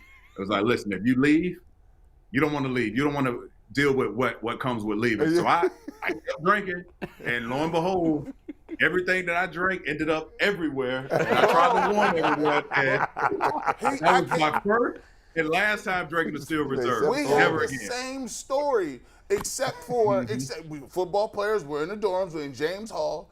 We ready to go. We playing power out. We're still reserved, and so you had to drink 2 of them. You had, or you couldn't be in the camp. And I'm like, I'm sitting there thinking about, what do you mean in the camp? You play football. I ain't got to do that. But you young, you doing it. Man, I went and we were done. I said, bro, I'm not going to make it, bro. We left the room and you had to keep it down. Needless to say, I came down the stairwell and there was some hot girls there and I gave it up everywhere. You vomited on them? Yes. On the girl? Out of the camp. All in the ankle. Oh, my God. It looked like It looked like koala vomit, bro. It's like I gave birth to a dolphin out of my stomach. It was bad. And the girls were like, ew. And it was rigatoni day. Oh, my God. It was rigatoni day at the Too much cafeteria. information. Cut him off. Cut him off. Please Oh, cut him my off. God. Cut him off. You can't ask those kind of questions in the internet. What the All internet right. says. Do we have another question? It's not really a question. Someone actually tweeted at us during the interview. Yeah. And asked Dequal. No, not that, Steve. This is just a question for Dequal. Yeah. Can we actually get Dequal full here? Yeah. Dequal He full. says the pure white Hennessy over your left shoulder, you can't get that in the USA. Do you know what he's talking about? No, you can't. Yeah, I know exactly. You only can in the Caribbean. So anytime right. we take a trip to the Caribbean, I bring me back some white Hennessy. That's actually That's right. That's white actually Hennessy. found it. You know, That's a good so, item. so I the saw white it. Hennessy The label and gave the it away. Balvenie, It's I in have my to cabinet. hide I got bottle it. around the house. I don't drink them all. So Yeah. it is a special I special never special. had that. It's very special. Yeah, Yeah, I knew exactly what it was when I saw it. there it is. The label gave it away. Bring it to Hey, Dequal, I have show a the question people. for you. This Yeah, is well- just off the cuff, but it's a question that I think tells a lot about a guy and perhaps his relationship. When you met your wife, were you completely sober? Were you 0.10? Were you over the limit, or were you just bombed? I think Dequal lost us. Did he? You hear us? He didn't get that question, did he? Hey, but I don't think he heard the question. No, you know what? He's working on his electronics He's so he can try to get us back. He's sanitizing. He froze. It's weird. It's the second time his internet was fine until all of a sudden. Right at the end. Until he turned around. You know what was crazy, though? I was going to ask you, what kind of lighting and camera do we have out there at his setup? He looks like he's in a professional studio right So now. Dequel and I have worked behind the scenes on a bunch of this stuff now. It's working. He has an external camera. We figured out how through vMix to get the external camera hookup to actually work. Oh, wow. I don't think his microphone's hooked up to his setup, though. Oh, We're working on that next. okay. But yeah, Dequel has it set up, and he does a lot of hits for some other stuff too. But we have Yeah. mastered. He Looks has the good. best looking setup we've had on so far. Yeah, no it looks tremendous. I mean, he's frozen now. He in just time. texted me and said, "Damn it, technology Yeah, sucks." it's all right. Yeah. Well, we'll get the answer to that question next time he's on. You're finding more and more players now starting to have these setups. People starting to have these Yeah. home setups, and that not just the cheap things on the Mm-hmm. side, but a real professional setup so they can deliver a quality performance. So there's something that I'll throw it out there for you guys to keep an eye on. It's called Access, AXCESS, and it's a social media company who's hoping that they're the next big thing. You know how every once in a while Facebook came and went, not cool. Twitter seems like it's right there now where it's losing favor. Right. The one that a lot of folks are circling to be the wave of the future it's called Access, and it's based for celebrities and athletes. And the model is you're paid per subscriber, and you determine what that rate is. Access will get a cut of that. So, for instance, if you have 1 million people that subscribe and it's $3 a month, then you're raking in $3 million. And I use that as an example because some of these international soccer players, they've been able to monetize it to that level. So, to your point, they're now putting professional quality, like Dequal, studios in their house, and they're going to leave Twitter and they're going to leave Instagram because it's tough for them to monetize it there. Yeah. But you're going to have unfettered behind-the-scenes access to these musicians, actors, movie stars, and athletes to where you can literally, and it will be stuff that they're not currently putting out there, but most of it will be streaming. Okay. So they maybe want to stream a home dinner with their family. Let's say LeBron wants to bring everybody inside so everybody can see what it's like when they have family dinner around the table. Oh, wow. Yeah. And folks will pay whatever the rate is, and it's up to you. You want to subscribe to it, you can. If not, you don't. But that's going to be a real revenue stream for these uber popular guys. I've set up a cool background for my. I saw yours. Right? Yours looked really nice. Oh, that's nice. Hey guys, we got Dequel back for 1 sec. He said he could not leave without doing this. So Okay. Yeah, go without ahead. further ado, Dequel. Hey guys, cheers. Have a good weekend. I'm actually going to get a workout in after this. That's I'm in the weight. Nice. Look at let's see the home gym. Let's see the home gym. What are we working with there? So I have can you see my row machine? Yeah. Nice. I have the Peloton. Yep. Damn. I have the The university. nice little right? setup here. Have what I need. Very familiar. Treadmill that I do not use. The wife uses that. Yeah. And Dumbbells, And then the man squat stuff rack. over there. Hey, hold on. dumbbells and And this is for the big boy lifting right Big here. boy. You know, the squats and There we go. all the good stuff. So, Dequal, why you got that inner thigh machine in there? I saw you got the inner and outer thigh machine in there. What you doing, bro? That's for wifey. That's for wifey. not everything is for me, dude. Not everything. Dequal, you can't show everybody everything because some people don't miss a beat. I ain't even see that. He like, let me find out that you over there getting sweating to the oldies. Hey, no, as long as he doesn't have the shaker. You guys remember that? Oh, yeah, the shake weight. Yeah. Hey, that's not I a good do not look have for the us. shake weight, by the way. I do not have the shake weight. Very so I want to good. go show you guys something. This is my Little League jersey from when I was 7 you years still old. got it. Look at that. That's cool. Yeah. Nice. Yeah. Dequel, I That's my love that. pride and joy. Quell was thinking ahead of the game before the game. Yeah, that's right. Damn right. Back. I don't even have them. All right, Dequel, we Thanks, appreciate you, man. Dequel. Have a great weekend, brother. cheers, guys. Everybody. Have a good weekend. Throw it back. Take Throw care. it back. I got. Go ahead. Yeah, we actually got this right fresh in the UCSS Well done. inbox. Browns have placed David Bell on the active PUP list. Uh-oh. Not a good start. Rookies report to minicamp today. Nah. David Bell will not be active. I'm not Nah. sure how Does much it, of does a it say what the I think injury is? that's something you could come off of any day. Nah. No, you can, but You it just can. means that it's temporary, but Yeah. it's not to It's not ideal for a guy who you No. expect They- and hope to contribute. But, you know, Mike, early I on. saw yesterday the Saints put Michael Thomas on the pup list. Go get me a receipt. Thank Has you, he been on Brad. the pup list for Thank you, 3 Brad. years? Here, Thank listen. you, Brad. Again, Thank you. I love young players. Go get me a player. We Go need- get me a player. Well, let's not Well, overreact. I'm just saying, I mean, even if he wasn't on the physically. By the way, athletic Zach performance. Jackson of The Athletic says this would partially explain the wide receiver tryouts yesterday, though the team expects Bell will be good to go soon. Pup Yeah. is often just procedural as Yep. camp starts. Rookies on the field in Berea this weekend. yeah, that's why I want to say pump the brakes on that. Yeah, I Michael don't think it's Thomas that hit big it a deal. yesterday, and the Saints said he's expected to come off any day. Again, I'm not saying that there's something wrong with him. But he's a rookie. Give me a veteran, right? And let the veteran help the rookie come along. I've been saying Will But we Fuller have a for veteran. months. Yeah. No, I mean, give me another one.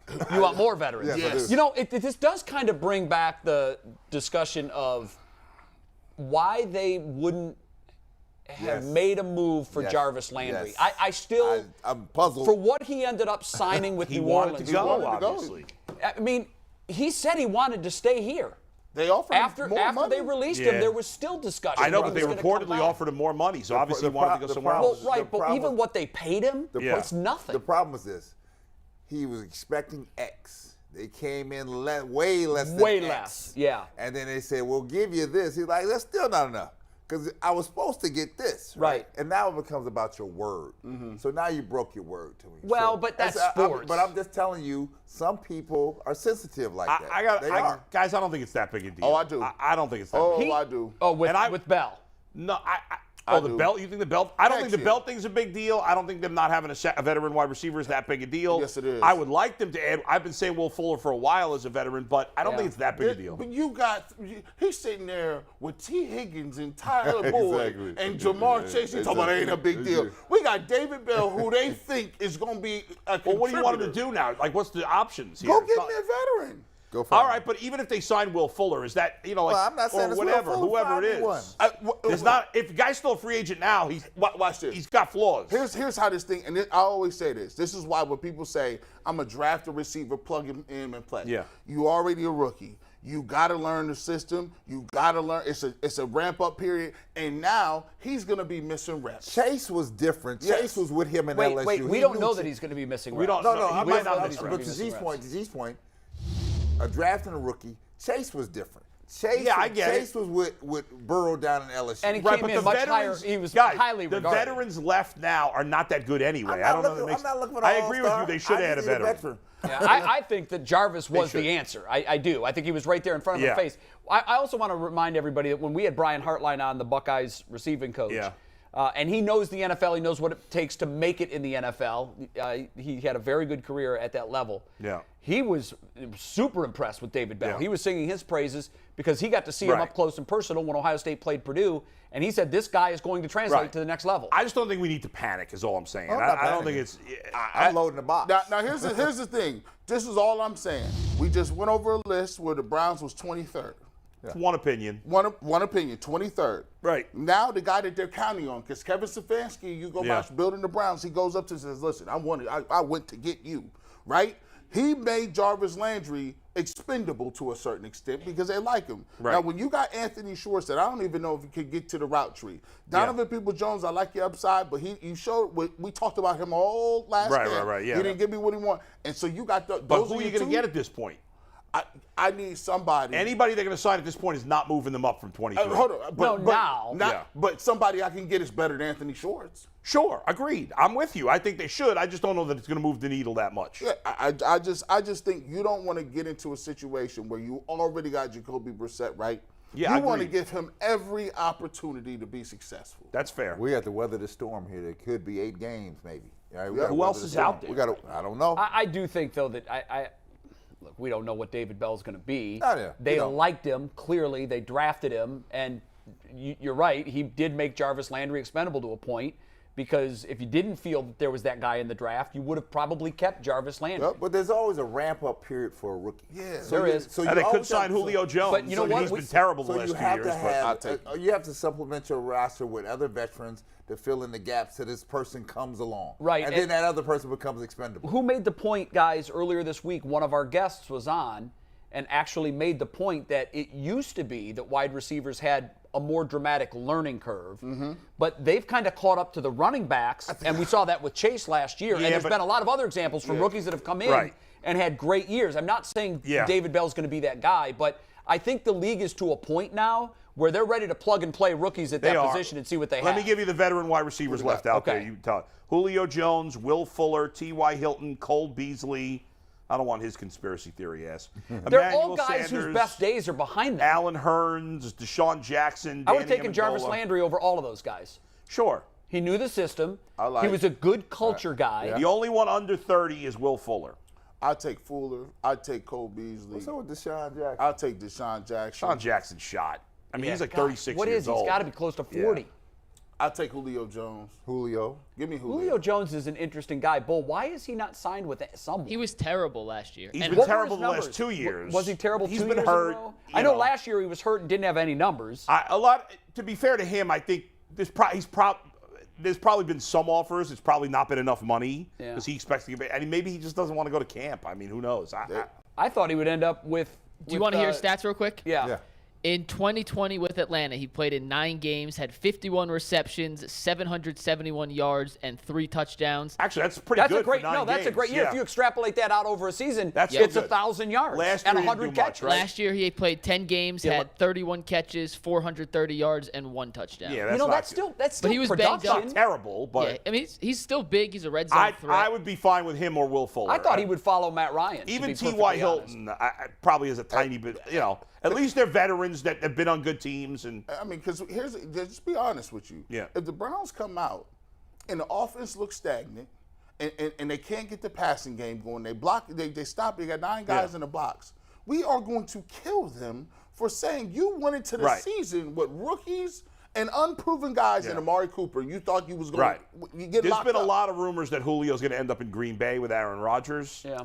But Julio, Fuller, Hilton, I'd be fine with any of those guys. I think Julio, you're right. He probably does know his landing spot. He just doesn't want to be there for the entire camp. So he'll slide in whenever One other guy in. I forgot to mention, Emmanuel Sanders. He's been pretty productive in his career. He's still out there, but too. Another guy, he's old also. But he was actually still fairly productive when he was on the field last year. So these guys don't fall out of the clouds. No. They don't. We're just trying to make the team better. Yeah. We're just trying to make the team better. I still think Jarvis Landry was the answer. I mean, unfortunately, the ship has sailed. And we could have got him at a huge reduction from what he was on the hook for. Right, yeah. And he had, even in the weeks where he was released and unsigned, it seemed like he was doing a lot of behind-the-scenes politicking to get his name out there to come back. Yeah. So, who knows how that went down. It didn't work out. So really top 5? Or what do we got? Really quick, these couple people in the comment. Kenny Miller says we are in trouble at receiver. A couple other people says Kenny Miller. He also says Sace is loaded at receiver. Sonic Sky said need a veteran receiver. And last but not least, Frank Bennett Jr. says he'll take Julio or Fuller.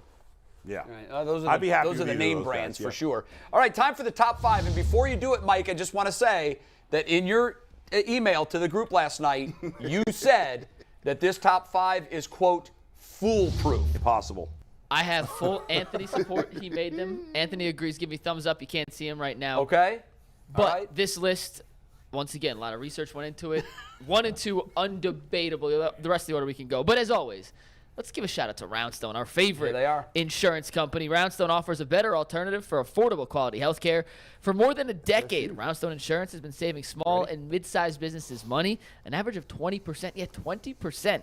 Contact us today to learn how you can get great health care benefits that your employees will love and save money too. Like a complete unknown. Like a round stone. I'm starting to love these. I'm not going to lie. Look, even when they're bad, and that one was, they're good. Yes. Yes and yes. When you started with Leica, I thought he was going to go like a round stone cowboy. That would have been a good one, too. I thought that's where you were going for sure. But you can't predict with Bulls. No, you can't. No, you can't. I got to keep you guessing. Mick Jagger somewhere is saying, what in the hell just happened to my song? Yes.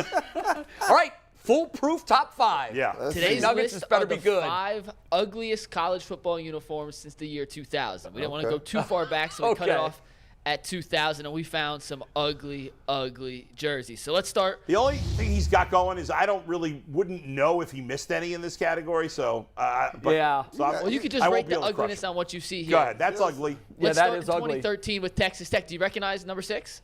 That's Baker Mayfield. That is Baker Mayfield. Great picture choice by Anthony.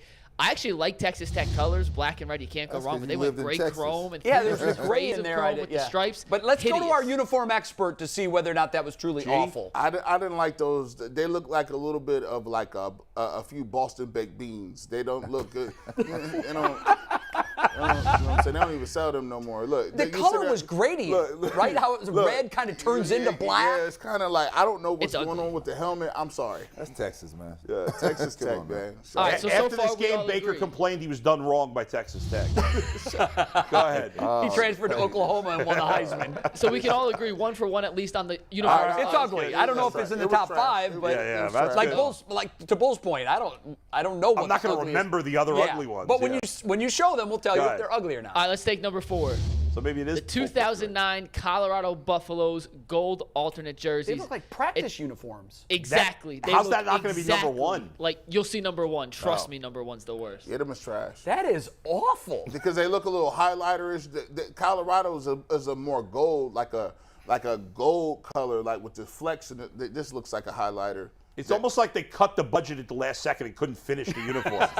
It really does. And there's a picture. Maybe next time we do uniforms, we'll show 2 pictures so you can see the full front and back.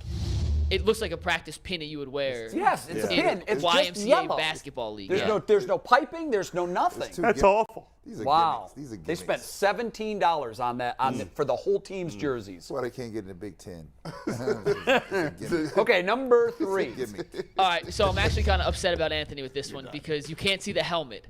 It's the crimson chrome helmet that makes this jersey so ugly, which is why I put in parentheses, Anthony, crimson chrome helmet, which is not featured here. You can't see it. I will pull up. Look up the crimson chrome helmet. Let's pull it on tag board. We'll come back to this one. It's the helmet. Wait a minute. Was it Anthony's fault, or were you just not specific enough? I'm blaming Mike on that one. I sent 2014 Kansas alternate crimson chrome helmet in parentheses. I didn't even know they were playing football in Kansas. I swear. They are playing football in Kansas? I don't know they are. I see, but I will say I do. However, I do like Kansas's white helmets. They have some white helmets. I like them. They're like a regular white helmet. I like the Kansas all white with that. Why are you watching Kansas football? I'll watch JV girls football if I could. Like, I watch any football.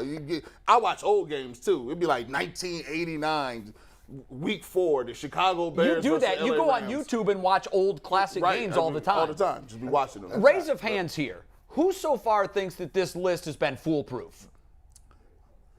Well, I mean, McNuggets. Number 3 was a screw up. He's trying to throw the blame on Anthony. No, you'll see the helmet's coming. It'll be on tag board in 1 second. So we're gonna go. We'll come back to that. Yeah. Let's go to 2 real quick. So far, it's not completely foolproof, though. I was wondering where you going to pull up Maryland. Horrible. I was wondering where you going to pull up Maryland. Yep. Okay. That there is like, that is awful, guys.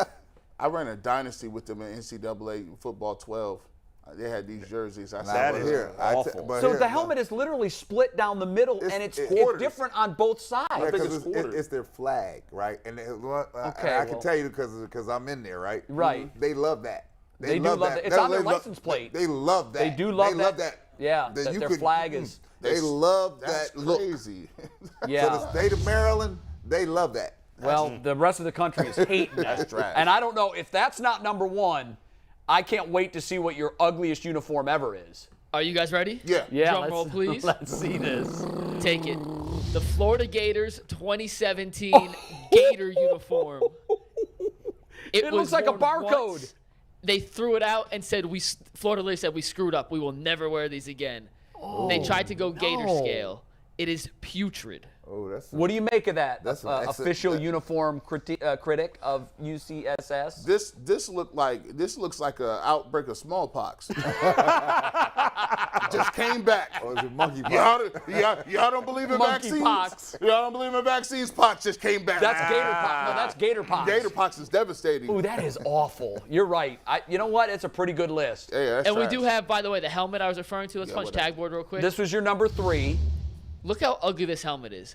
Nah, I think it's all right. It is hideous. I And don't it love it. shines. It's chrome It's too in the light. reflective. It looks terrible on the I uniform. can't Yeah. take that Kansas football seriously. I just can't. No, remember- I know. remember- That's like can't. Georgetown football. I can't. We Remember can't. they had Mark Does Georgetown have football? Well, No. you got to know your lane. You got to know your lane, right? Right.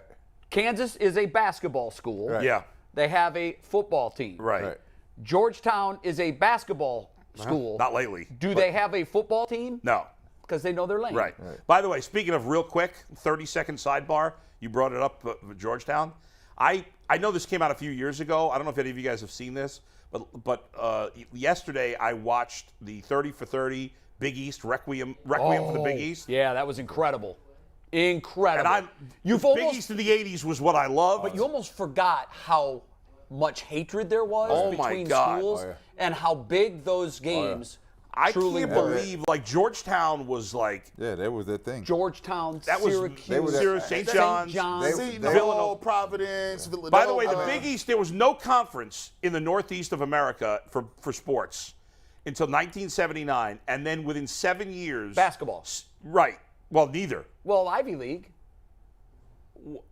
Well, I mean, like, okay, I wasn't considering the Ivy League, but Okay. But in 7 years, the Big East, in their first 7 years of the Big East, 6 of their 8 original teams went to the Final Four, and they It won was 2 insane. championships. It was so good. But like some of the stuff that I didn't remember about, like the way Patrick Ewing got treated. Oh my God, Unreal. It was freaking awful. Unreal. By road fans. Yeah, I in mean, it was particular. disturbing. Yeah, it Like, was disturbing. That people were allowed to put these signs calling him all kinds of things I'm not going to Yeah, it say was now. terrible. Absolutely I mean, it's terrible. just, it was mind-blowing. But the rivalries were crazy. I'm those glad you days. brought that up because there's so many good 30 for 30s. Oh. A lot of people love the Miami one, Yeah. football. That Big East. Oh, as good as it gets. is Everybody should watch it. Yeah. Even if you're not a Big East fan, it is so cool to watch. Particularly if you're young and you you didn't don't know. and you didn't I know. loved Big East in Now the the 80s. Big There was East nothing is better. nothing like that. Big East is dead It's now. dead. Yeah. But man, it was where it was But at. football killed the Big East. Yeah, no question. so. Yeah. Hey, before we move Yeah. on to our next topic, I just want to remind everybody that today is the last day to apply for our Guardians ticket contest. Over 1,500 applicants already. If you're not involved with that, Go! get involved. Go to wkyc.com/contest. Subscribe to the YouTube channel. Like us on Twitter. Like us on Instagram. Follow us. You have to be in the game to win. You can't win the lottery if you don't buy a ticket.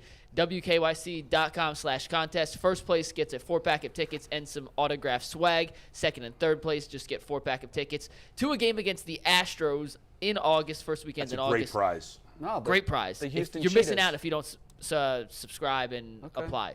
I'll tell you what, right now, 719 people in the chat right now. Mm-hmm. That means theoretically we should have 719 like buttons, right? I need them likes. I need all them likes. Well, there's that many people in the chat. 719 in the chat. I need 719 You mean likes for live your boy. viewers or in the chat? I don't know anything about this stuff. Yeah, I think it's the same. Same thing. Oh, so if you're watching, you're automatically put into a If chat? you're watching, I've never watched a if you're show on watching, YouTube. Hit that like button for your boy. Smash that like button. you go. It's the only way to get our show put out there. Make sure you do that. I'm By the surprised way, we don't have more Georgetown people. has an FCS football team. Yeah, okay. And Villanova does too. Villanova, yeah, right. Villanova does. Yeah. That's where Howie Long played.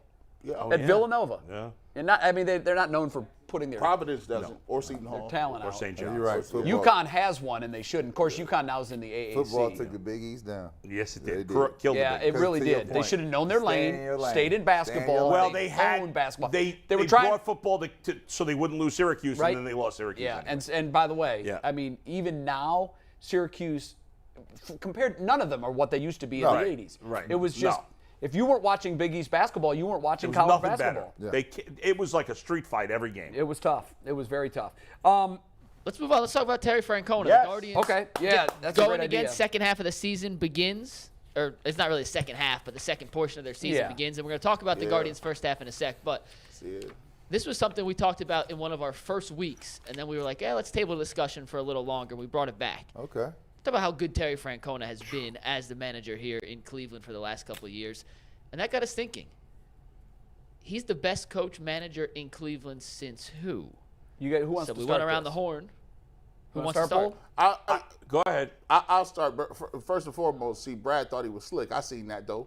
I peeped that. G. Bush don't miss nothing. But let's keep it moving. What'd you do? By the way, Mike did not clarify this initially, whether it was just their time in Cleveland or their whole coaching career. So I went with whole coaching career, not just time in Cleveland. I heavily weighed what they did in Cleveland, but I did consider everything. But the reason I heavily weighed in Cleveland is because otherwise it would just be one answer and the conversation would be over. Yeah. So for me, what I did is I went ahead and said, you know what? Let me go with Lenny Wilkens, because Lenny Wilkens is the Tito Francona of basketball. He did a great job. We know Nance, Hot Rod, Elo, Doherty, Price, all those. And if it wasn't for this guy's boy over here, if it wasn't for his best friend running around here, your man. Hold on, what about the rest of us? See, that's what I'm talking about. That's what I'm talking about. You're just trying to discredit your boy here, right? Yeah. You was getting money off, but he put the dagger in everybody. He got the Knicks, he got Utah Jazz, he got the Cavs, the Hawks. Couldn't nobody win. Suns, everybody. People retired with no rings. If it wasn't for that dude, Lenny Thunder Wilkens, Dan Marley is crying right now. Lenny Wilkens was that guy, nicest dude in the world. Hey, by the way, had a crazy basketball career. Then was all-time wins leader. So I think Lenny Wilkens, class that guy. Some people say the cast was a little bit soft back then, but listen, come on, the Pistons, your boys again. All your friends beat people up, man. Listen, but I tell you what, Lenny Wilkens, I like what he brought to the table. If it wasn't for Jordan and them guys, I think Lenny would have been high up on the list. Hall of Famer, no doubt. Well, I jumped in. I was succinct with mine. I said Mike Hargrove.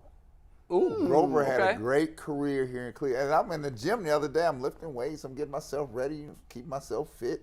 And I'm watching the Yankees play the Indians in the ALCS, right? When the Yankees won 4-2 against the Indians. But it's Grover them. I mean, think about the chances he got with this team, where he took the Indians team to at that time. I mean, because the Indians had been a laughingstock for years. Years, until he got a hold of this team and the talent level that walks through that door.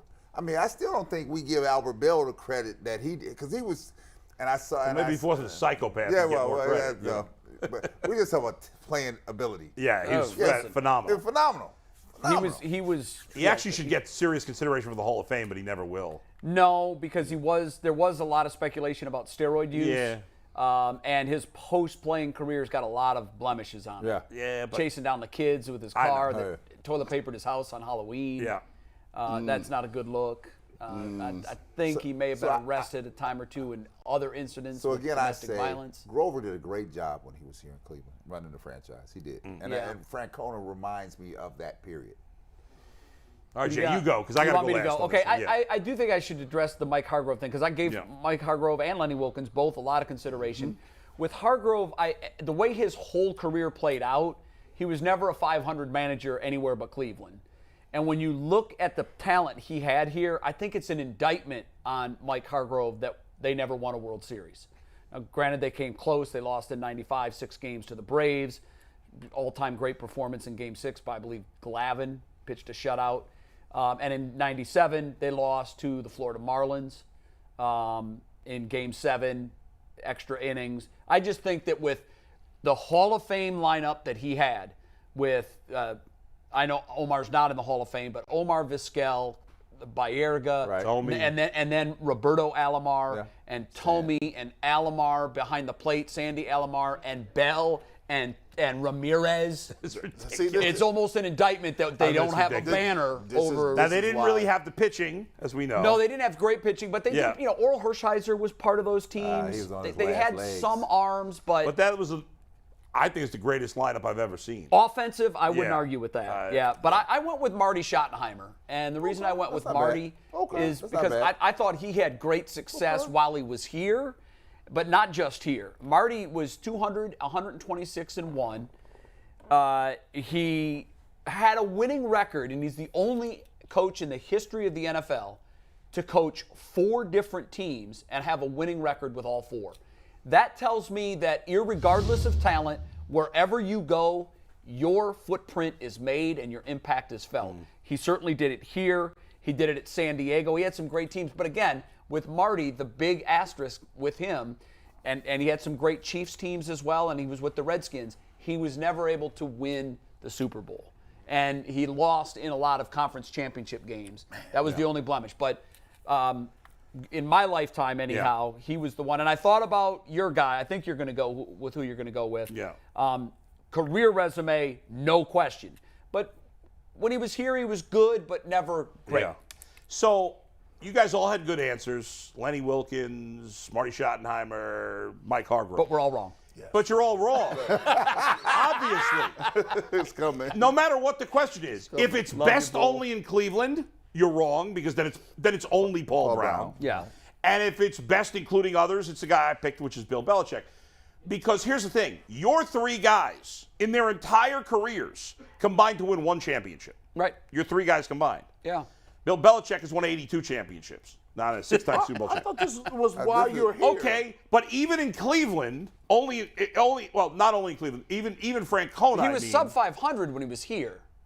Belichick, right? Yeah. But Francona, he by himself won 2 championships in his whole career, which is Right. more than those 3 guys combined. So how can you put any of those guys ahead of Francona? Well, I thought It's the best since Francona. I thought it was the criteria for coaching while here in Cleveland. Why in Cleveland? Right. Okay. It was. So then, if that's the case, if we're doing it specifically only in Cleveland, then I go Paul Brown. Paul Brown. Because there's never Terry Francona, in my opinion, even though,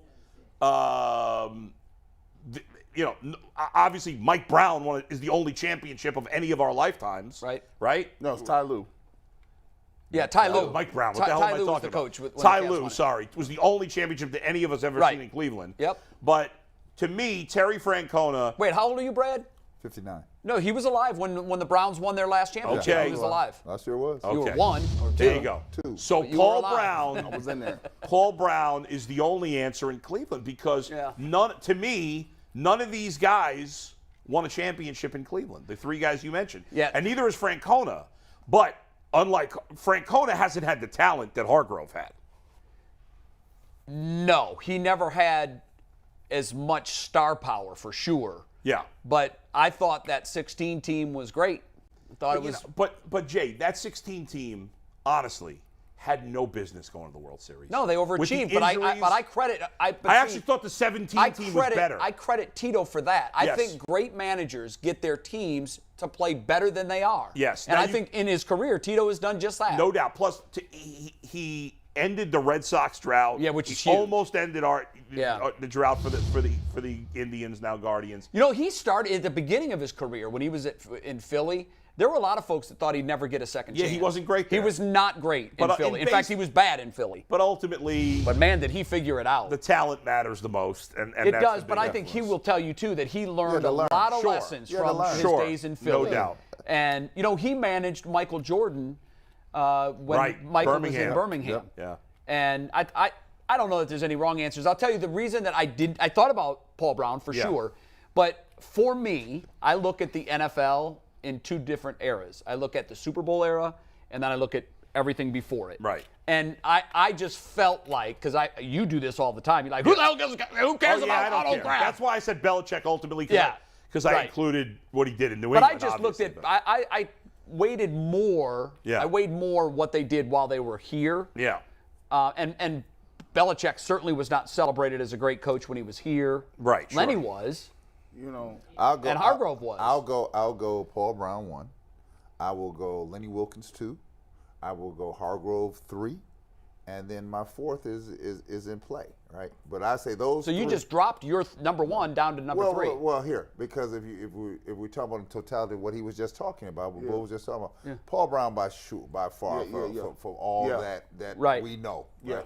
And then after that, Lenny did a great job. To G's point, the only thing that stopped the Cavaliers was 90 going west of 2 states over. That's the only thing that stopped them. and I'll tell you what, I got to throw the 4th guy in there.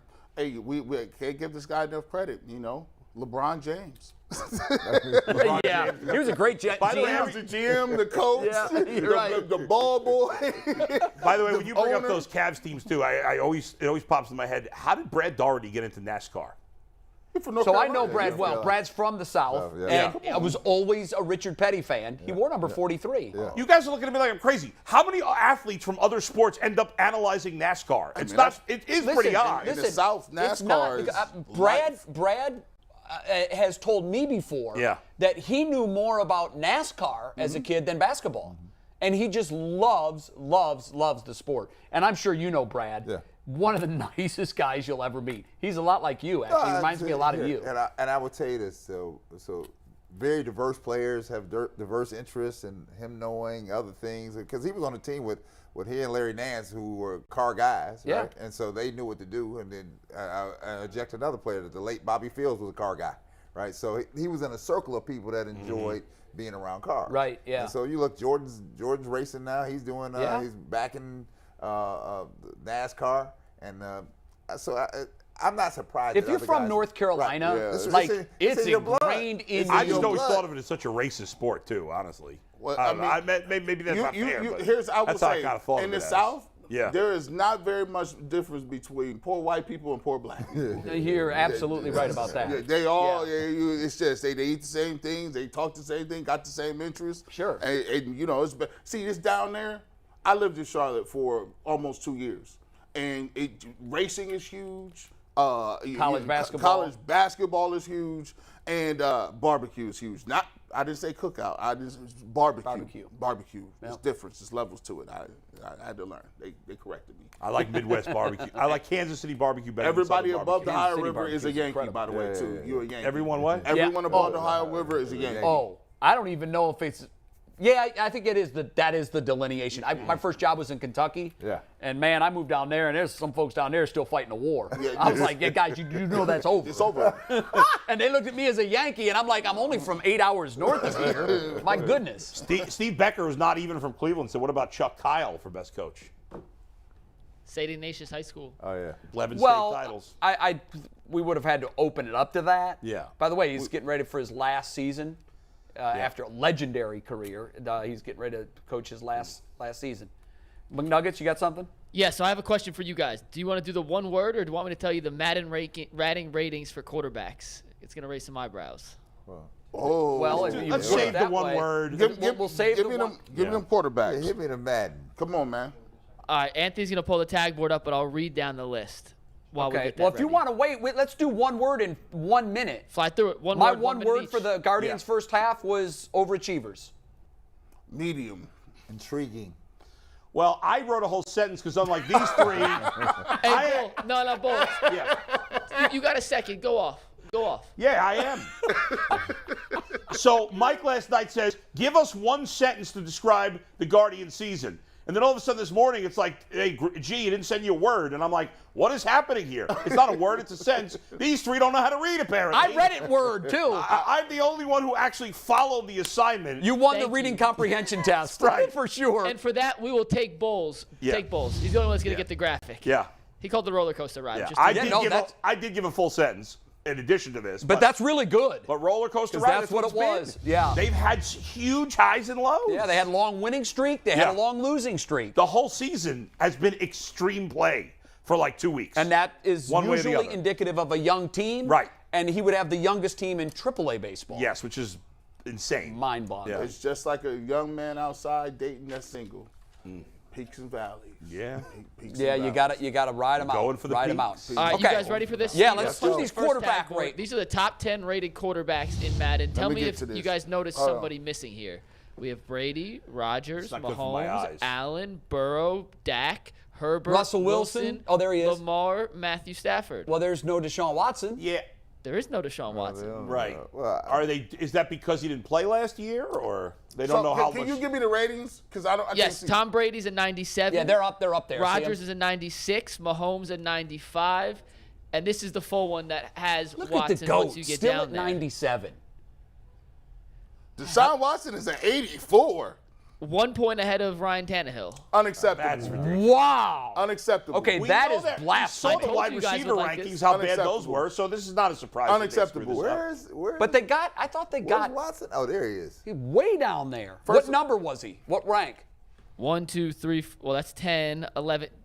Tied for 11th. Unacceptable. That's just, just the fact that he's only an 84. Here. Like, they've got confirmation bias, too. I told you. I Dak told Prescott ain't better than Justin Herbert This is either. what I'm telling you. Wow, Here, guys. is Dak Prescott better than Deshaun Watson? No. Go ask the people in Dallas. I told you. Listen, he's gonna play his career here, right? And they gonna say he could throw for 5,000 yards. Unless he wins a Super Bowl. Unless he wins a Super Bowl, Well, they ain't giving him nothing ever. I don't know about Madden for that. I mean, they screwed up on Jamar Chase too, so they make mistakes. Jamar Chase is at least 87.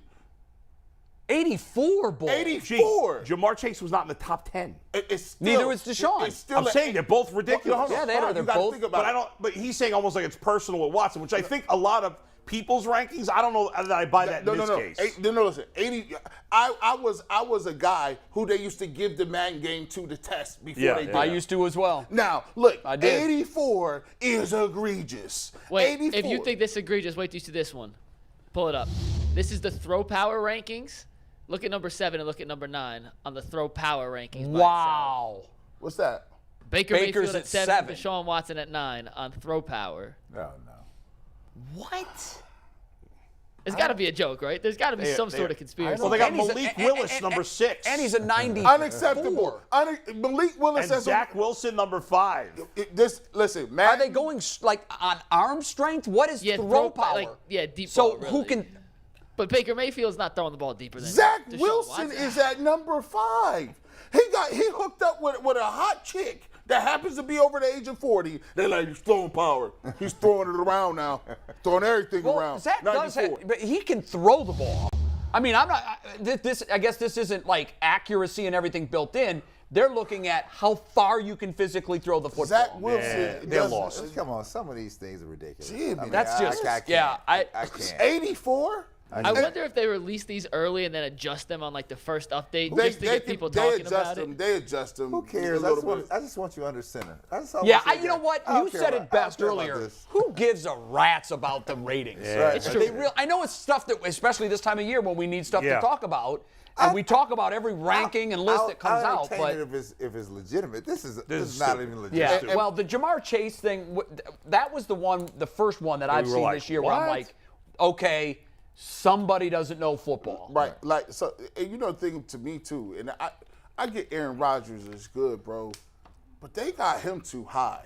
Rodgers was I third. think Tom Brady 1 makes sense. Tom- I actually agree Listen, with he's that. still the GOAT to me. Tom Brady should be a 99 until moving forward. Until he dies. And Aaron Rodgers is Even when he is 99. he goes to the booth 99. He's a 99 analyst now too, like automatically. If you go by the paycheck, Like, Yeah. nobody's making more. No. But I think when you look at it, Aaron Rodgers to me is below Patrick Mahomes and below Josh Allen. He was the MVP, though. I don't think he deserved it, but he deserved to be in the No, conversation. I mean, you can Yeah. argue whether or not he deserved it, but he is the most valuable player, the reigning most valuable player. But I think he's right. getting, For I think the he's past getting points decade, for that. For the past decade, Rodgers has had more bad playoff losses and has more excuses made for him Ever. than anybody. I mean, he lost to the Giants. at How many home. times have you heard this? They've never drafted a wide receiver in the first round. Yeah, I keep- Who cares? Yeah, They he's had great wide Devontae Adams. receivers. They had a great wide receiver there. Before that, they had Donald Driver. They had Randall Cobb. Last year, they had who was a the great white wide dude, receiver Jordy and a great Nelson. running back. They got two good running backs. Yeah. Dylan They and have- Aaron Jones. They have one of the. That's outside of the Browns, it's the best combo in football. He doesn't have it. Listen, he's just playing hurt through everything. That's ridiculous. No, he gets smoked at home. More he be excuses losing for that at home job than anybody. at the crib. All right, we got to do good bet, bad bet real quick Yeah, before we get into final takes. Yeah. Yesterday, G and J both went 2-1. Bull, you went 1-2. Your first bad day. No, I didn't. I had the Dodgers. Oh, no. No. So I picked up 1 because I took the Giants, right, yeah. I was down 6. So those are the new updated standings. Okay. Bull, Look at you us. still got a Look at us, 5-game lead. You're sitting pretty. 1 game difference. That's crazy. Let's get to today's games. First bet, Guardians getting a 1.5 at the White Sox. Of course. Jay's got bad bet. Yeah, I'm not buying it. Not buying it. Giolito's been terrible. Yeah, I know. But he has been very good against this team. Very good. True. And that's By the way, you got that over in the Tigers-A's, although it went the opposite. The Tigers scored all the runs. I know they did. They scored. They won 7-2. Yeah. Unreal. That was funny. Great guess. All right, next one. Under 8 runs in the Guardians game tonight. G. Bush, Bull say bad. Brad, Jay say good. Yeah, they're going to score. I think they're going to score. I The don't pitcher, think- I don't buy either one of the pitchers. Coming off the All-Star break, you ain't scoring nothing. No, you said good bet under. Wait. Did I say good bet? Jay said good bet on the under, yes. Can I change that? I didn't mean to. I didn't mean to. I always do those in such a hurry. All right, I'm locked in. Lock me in. Lock me in. And I look at the text right now. You did say bad, good, bad. So. Okay, my reading comprehension skills, as we've established here, Struggled today. I don't even know how I graduated high school. All right, last one here before final takes. Jay's got a shot in his final take, so we want to make sure we have enough time for that. Jose Ramirez will record an RBI tonight. Jay, you're the only one that said bad. And I'm surprised it was 3-1. Yeah. I know, Jay, and that's the way to go. I usually say yes. Yes, but that's the way to go. Yeah. But the way I look at it is I'm picking the Guardians to win, essentially. Yeah. I'm picking a high-scoring game. And for them to win, he you probably think that knocks it Ramirez around. would Yes. have it. Look, probably going to be wrong. I typically, when you've made this bet in the past, I've always said yes, he's going to drive in a run. I took yes in the All-Star game that he was going to get a hit. Got it. Yeah. And he got the hit. Okay, final takes then, right? Yeah. All right, you are the man. Guys, yesterday, I watched the first episode a few days ago, and then yesterday I watched 2 more episodes. I am fascinated. And then when I'm done with it, I got to find out how true it is. But I'm fascinated. I can't remember if I mentioned on the air, but the show called The Offer. Did I mention this on the air? Or Not the The air? I can't Offer. You remember. talked about another one. Okay, so The Offer, for those who don't know, it's really obscure because it's on Paramount Plus, which I think 15 people, including me, have. But The Offer is about the making of the movie The Godfather. Now, I've watched the first 3 episodes. Miles Teller plays Al, whatever his name is, who was the producer of the movie. And the young girl from Ted Lasso, if anybody watches Ted Lasso, I can't think of her name. Juno Temple, I think is her name. She plays one of the main characters, too. You watch Ted Lasso? No. No. Oh, how do you guys not watch Ted Lasso? Anyway, this show is so good. I want to know how real it is, though, because I don't want to give anything away, but if you like mob movies, if you love The Godfather, as most people did, at first when I heard about this, I was like, who cares about the making of The Godfather? It's not a documentary. It is a compelling TV show. This is awesome. I can't wait to watch the rest of it. 2 thumbs up for The Offer on Paramount Plus. All right. Well, let me transition from Paramount Plus. Yeah. You know, we do a lot of talking here about uniforms. Well, in sports, football, baseball, basketball, let me tell you something. It is not the uniforms. It is the person inside the uniform that makes the uniform. So if I got good personnel and a terrible uniform, you're still going to like my terrible uniform because I got a good team. And you're going to follow me because I've got a good team. It's just like a woman getting married. She goes out and buys a dress. And she thinks the dress is making her. And I have to point out to you, it's not the dress that's making you. It's you making the dress. That's the special thing about it. So in the uniforms, I get it, 3rd uniform, make a little money, a little extra color. No. Give me 5 All-Stars in an NBA lineup, right? And I'll take your crappiest uniform, and you'll tell me at the end it's classic. Right? But give me a hip, to-do, dripped-out uniform with a crap team, and you'll tell me you'll hate the team and those nasty uniforms you have on. So just remember this. Stay classic. Give me some players. Then I'll take your uniform. Agreed. I'll tell you what, man. Madden is, one of the games that I grew up on. Madden was great when you had NCAA football and you played the game in the dorms with your friends and you could import your players to college football to Madden. And now Madden has no competition. There's a little known game out there called 2K Football, 2K5. Some have it as the best football game of all time, right? But unfortunately, NBA 2K is still a lot around. NFL 2K is no longer. You see, I'm a believer in capitalism, and I'm also a believer in competition. The NFL gave the exclusive licensing to NFL players, the images, as well as the team logos and stadiums to EA Sports about 10, 12 years ago. And what it has caused is it has caused the entire market to become stagnated. They take certain things out of the game and reintroduce them 3 years later as they wasn't in it. He's like, hold on, but this was in 2008. What happened to it this year? At one point in time, you could create plays, you could make concessions, you could charge how much you want for concessions, you can even relocate your team. All of that was available in Madden 2006, 7, and 8. All of a sudden, no competition. Guess what they do? They wrap the game, put it back out there in plastic and say, hey, remember these little features? We'll give it back to you. I encourage the NFL. You guys have already started to let 2K come back into the game. You want them to do arcade-style video games. I encourage you. NIL is out there. They're letting NCAA, EA Sports do the college football game. We're glad to have that back. But go ahead and make the whole video game market good again.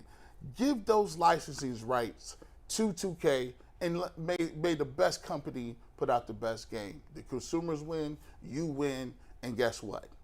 The players win. It's all about that exclusivity. Exclusive rights. So I tried to do this the day after the All-Star break, but the tapes froze. They're good to go now. So I'm going to take you back to just pretend it's the day of the All-Star game. Clayton Kershaw is having his news conference. He pitched a great first inning. And in attendance was a young man, 10 years old, and someone at the news conference told him that there's a young man here who would like to say something to you. So here he is. He's 10 years old. His grandfather had on his bucket list, he really wanted to meet Clayton. Now, I'm explaining that part instead of letting you listen to it because the young man was off microphone and you really can't hear it. But as he's nervously telling Clayton the story, it moves Clayton, clearly. And Clayton decided that he was going to try to help make this young man's day a little bit brighter and give him a memory that will last the rest of his life. Let's listen. Thanks for coming up. That took a lot of courage, man. That was awesome. Thanks, buddy. Yeah, absolutely. Thanks for coming. All right. Is there do you have a parent here or anything? That was my favorite part. Do you have a parent here or anything? Here's my second favorite part. The young man finally is starting to feel a little more comfortable, and he's shedding his nervousness. And this, to me, is the payoff. Watch this hug. That's for Grandpa. Go watch the game, okay? All right. And kudos to Clayton Kershaw for taking the time. It took him 25 seconds, 30 seconds. Was that during the game? No, it was after the game. Yeah. But and I couldn't figure out if it was after the game because a lot of times players do pregame news conferences. He said go watch the game. Yeah, and that's what made me think that it was before the game because sometimes players at the All-Star game, there will be media availability, typically for the starting pitchers and maybe one or two of the other offensive players. I just thought that, for me, that exemplifies the role model and the kindness that pro athletes should show. That don't always get seen. They don't always get to see it, and they typically don't always get to see it from the players who are at the top of their game. And here Clayton was getting ready to go out and start the All-Star game for the National League in his home stadium, L.A., and he took the extra time to make a kid's day and put a smile on my face. I hope it did yours as well. And it gives you faith that, I think pro athletes sometimes get an unfair reputation for being jerks and not taking time. We just don't shine the light as much on those that do. And that's why I wanted you to see that. I thought it was really cool. Excellent. Well done. Really cool. Well done. McNuggets. Everybody have a great weekend. We're out of time. Do you want to tease what's coming up Monday? Yeah, on Monday, Jay, you're not here. I'm which off. Means Bull's sliding into your chair. Right. G. Bush is also off, which means Tyvis is in. Ooh. And I'm going to slide into Bull's chair. Nice. Anthony's going to slide into my seat. It'll be a little practice for Friday. Jury duty. Musical chairs. Are you really chairs. you have jury duty? Yeah. Oh. I don't know how you didn't get out of that. No one told me how to skate No, that. you're doing your civic duty. Don't. Yeah. Take it seriously. And I hope you don't get selected for a long jury trial because we need you here. Tell them that we need you here. Like so. I'm sure there's so a lot like, of politician So family hold on. members. How long could that be? Could be. It could be weeks. You get on a murder trial, it could be 2 months. I don't What know. kind of case you draw? Yeah. Don't get yourself on a murder trial. Now, typically, one of the questions, correct me if I'm wrong, Brad, you probably know better than I do, but I know friends that have been released from jury duty because of this. It's usually, are you a member of the media? And so because you are, most likely someone will object to that, and you'll probably get to skate. Okay. We need you back, so get out of there. And tell them that the viewers need We can't have you out for more than one day. That's inappropriate. One day is fine. Got it. Let's go. We're in the Million View Club. Yes. Millie, man. Amazing. That's so beautiful. It's amazing. Man. See you All right, Monday. so musical chairs on Monday. Have a great week. We're taking a 70-hour break. Wait, one more nugget. One more nugget. One more nugget. Robert Smith, officially a contributor now. He signed. On the dotted line. I love Every that. Wednesday, a little Leroy Rob Smith crossover. I love that. Robert's a smart guy. I think he brings a lot to the table. Our budget is on fire. Yeah, Yes. well, again, Million View Club. Things happen. Yeah. Guys, have a great weekend. too. Enjoy Right your now. time off. All right now. Clayton Kershaw, you have a good weekend. We will see you guys here Monday. I'll be back Tuesday. Peace. Whoop, whoop.